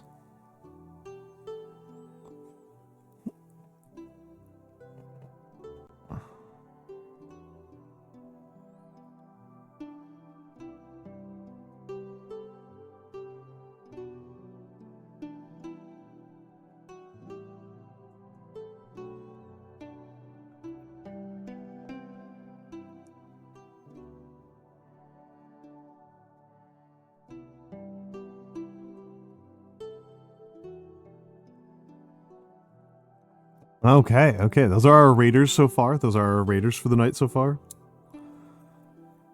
Whew. Not sure about this tea. I don't know. I'm playing around a bunch with doing things with Cadell's today, And I'm just like not, I don't know, Cadels are challenging. They're so tough.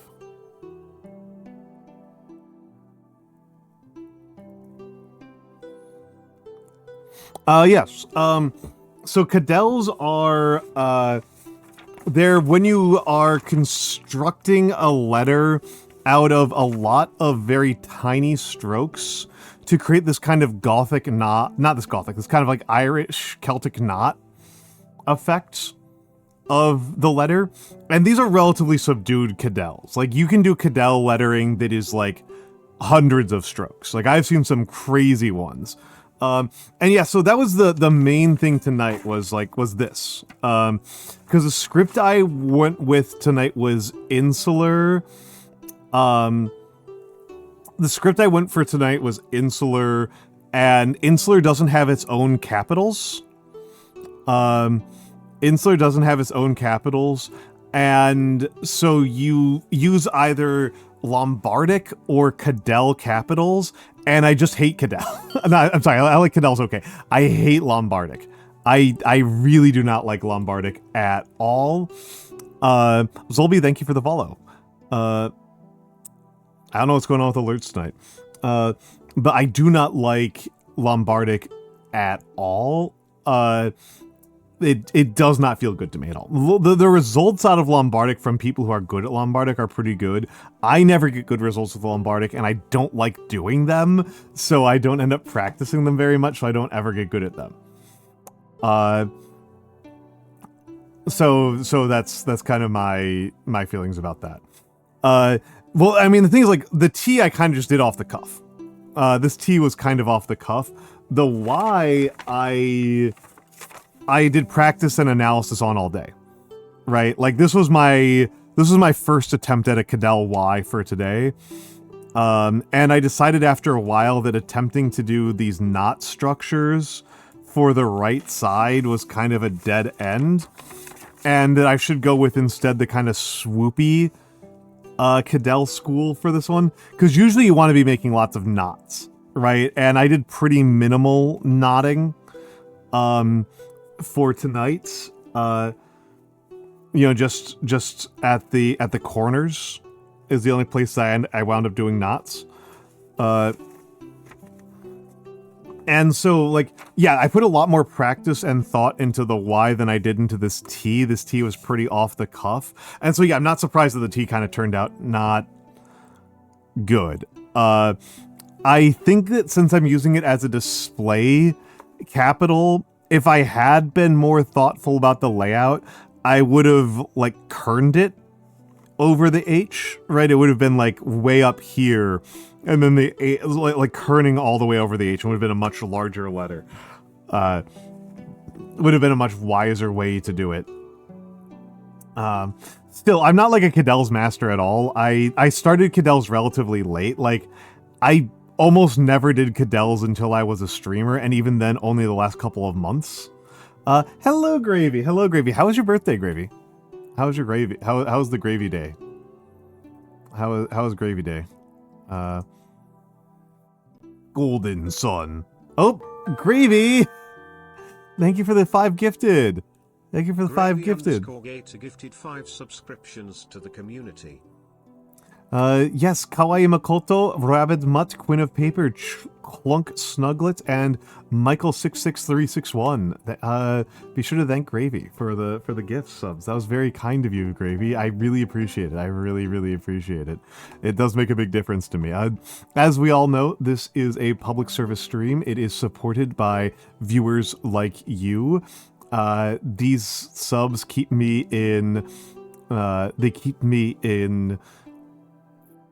They keep my inks stocked and my paper stocked, and they keep me getting new models, and they keep a roof over my head and whiskey in my jar. So thank you all so very, very much for that. Thank you all so very, very much for that.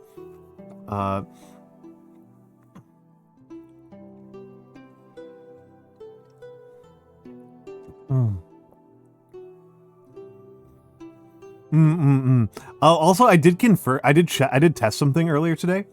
I did use the I did do a test from, I think, Harvard of how tone deaf are you? I am not completely tone deaf, but I think if I had gotten one more question wrong, they would have said that I was completely tone deaf. I think I was borderline. I think I was pretty. I think I was. I'm in the bottom 5% for being able to tell the difference between tones. So R.I.P. to me, right? In case anybody was wondering about that, because people have wondered about that, people have asked. Yeah, I'm in the. I can find the quiz. There it is. Here's the quiz. In question. Yep, that's the one, Quinn. That's the one, Quinn.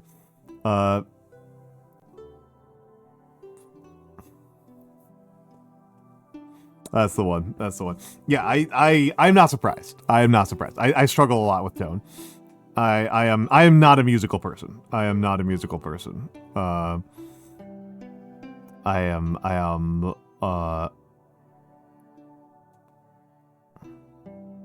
you have a bad feeling about this? Okay, good luck, Zolby. Good luck, Zolby. It takes a few minutes. It's not a super short test. It is not a particularly short test. But yeah, I did horribly. I did horribly on it. I did horribly on it.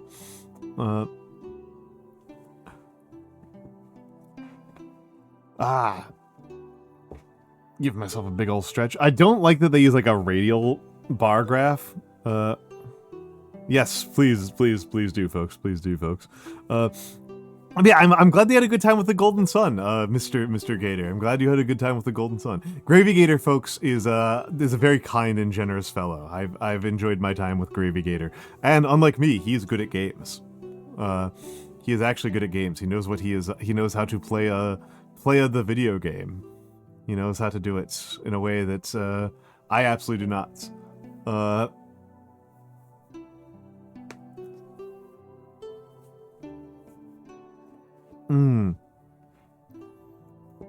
Well, I take a big old sip of water.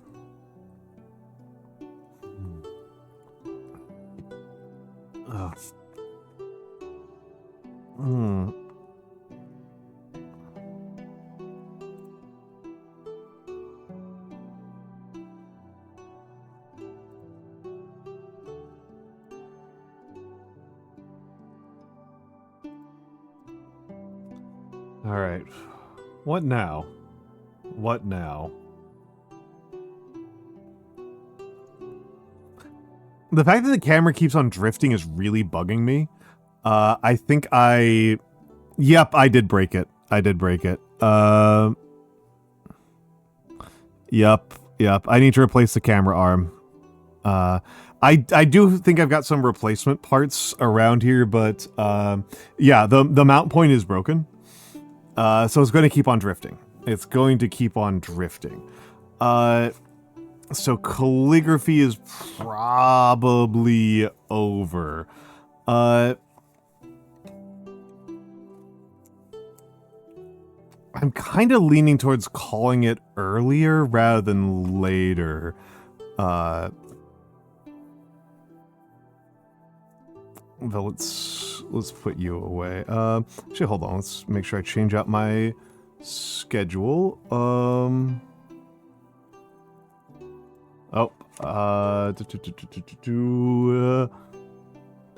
Twitter. Good. I don't currently have this week's schedule. On here. Well.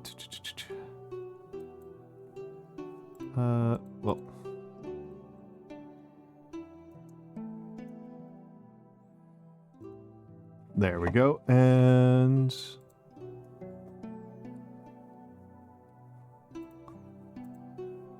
let's put you away. Okay. Yep. So we've got Discord community night planned for Wednesday, but I might actually not do that. Wednesday's looking like an absolute mess for me, so that might get revised, possibly to a Friday Discord night.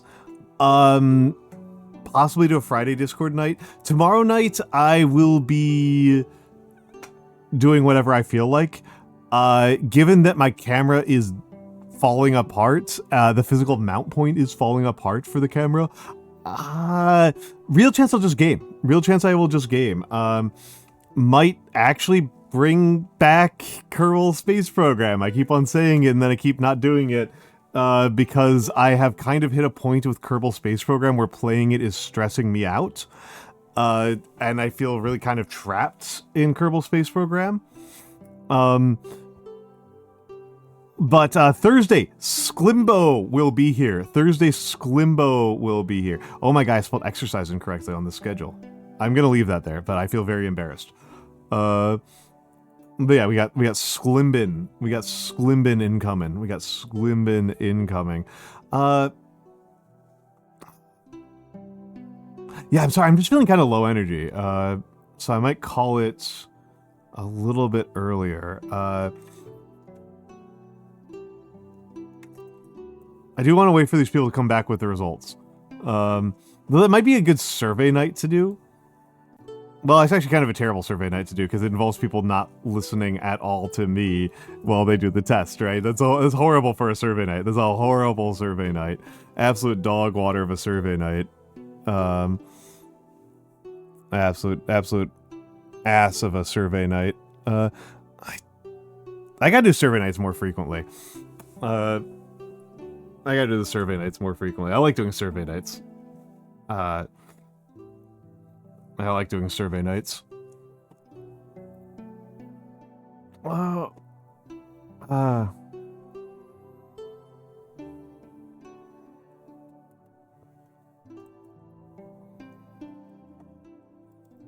you're gonna do it as well?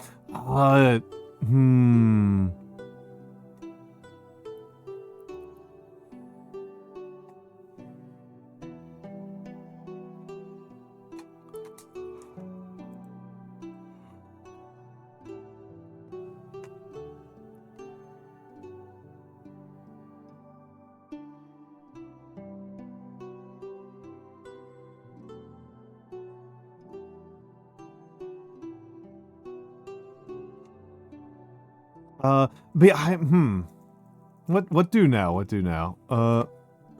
What do now? So you will not take it? Alright. I mean, you could see what percentage category you fall into. You could see what percentage category you fall into. I'm feeling pretty, yeah,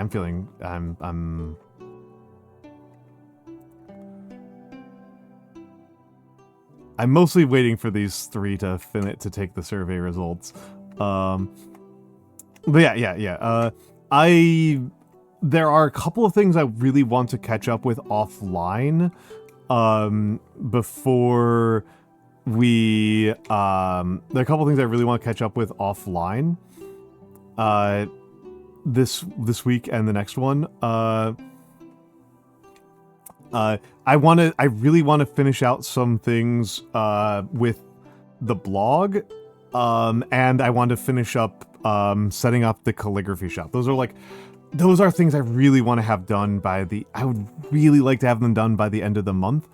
I also have to do the meal, right? I also have to do the meal. That will be happening later in the week or probably over the weekend. The meal will finally be happening over the weekend. We have done the meal democracy. I just need to get the ingredients. And so I'm pretty sure that will happen over the weekend.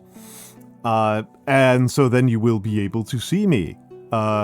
You will be able to see a meal that chat has planned out for me, at my expense. But that is probably what's going to happen for that period. But yes, so that'll probably happen there.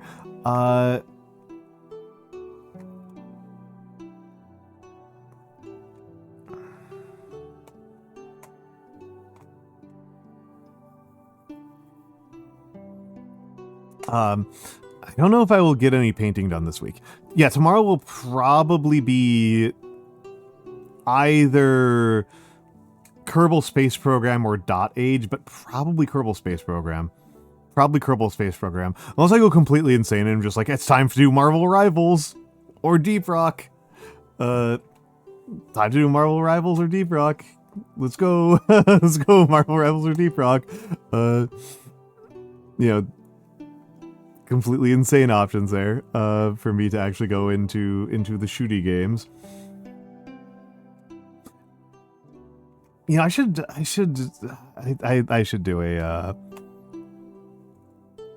do a hold on a second here.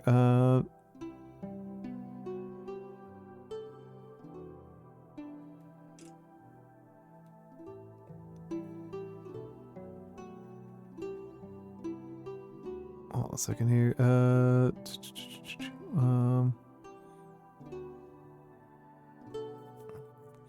Just setting up some safety features on my back end. There we go. That should be fine. That should be fine. There we go. Yeah, I am leaning towards ending stream. My camera mount is busted. I don't have more calligraphy I want to do tonight, and I'm frankly feeling pretty low energy. I am frankly feeling quite low energy. I am feeling pretty out of it. And there is stuff I want to do off stream this week. The community night may move to Friday. That may be a Friday community night. And it's either going to be... I kind of want to watch Midnight Gospel. So we might watch Midnight Gospel. And if we do a game night, it will probably be Deep Rock. It'll probably be Deep Rock. Let's...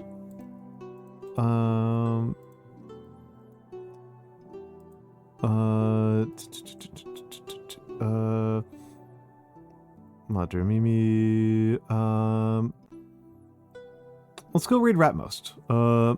Let's go raid Ratmost. I'm sure that everybody who likes me, well, hold on.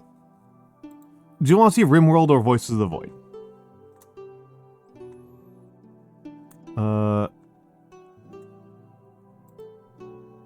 What are people feeling? RimWorld or Voices of the Void? You've heard of RimWorld?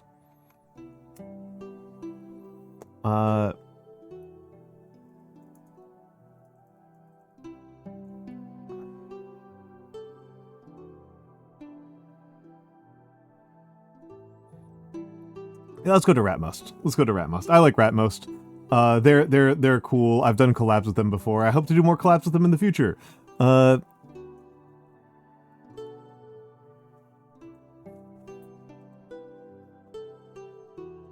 don't know what else to say for myself. Actually, no. Hold on. Yeah, let's go with that.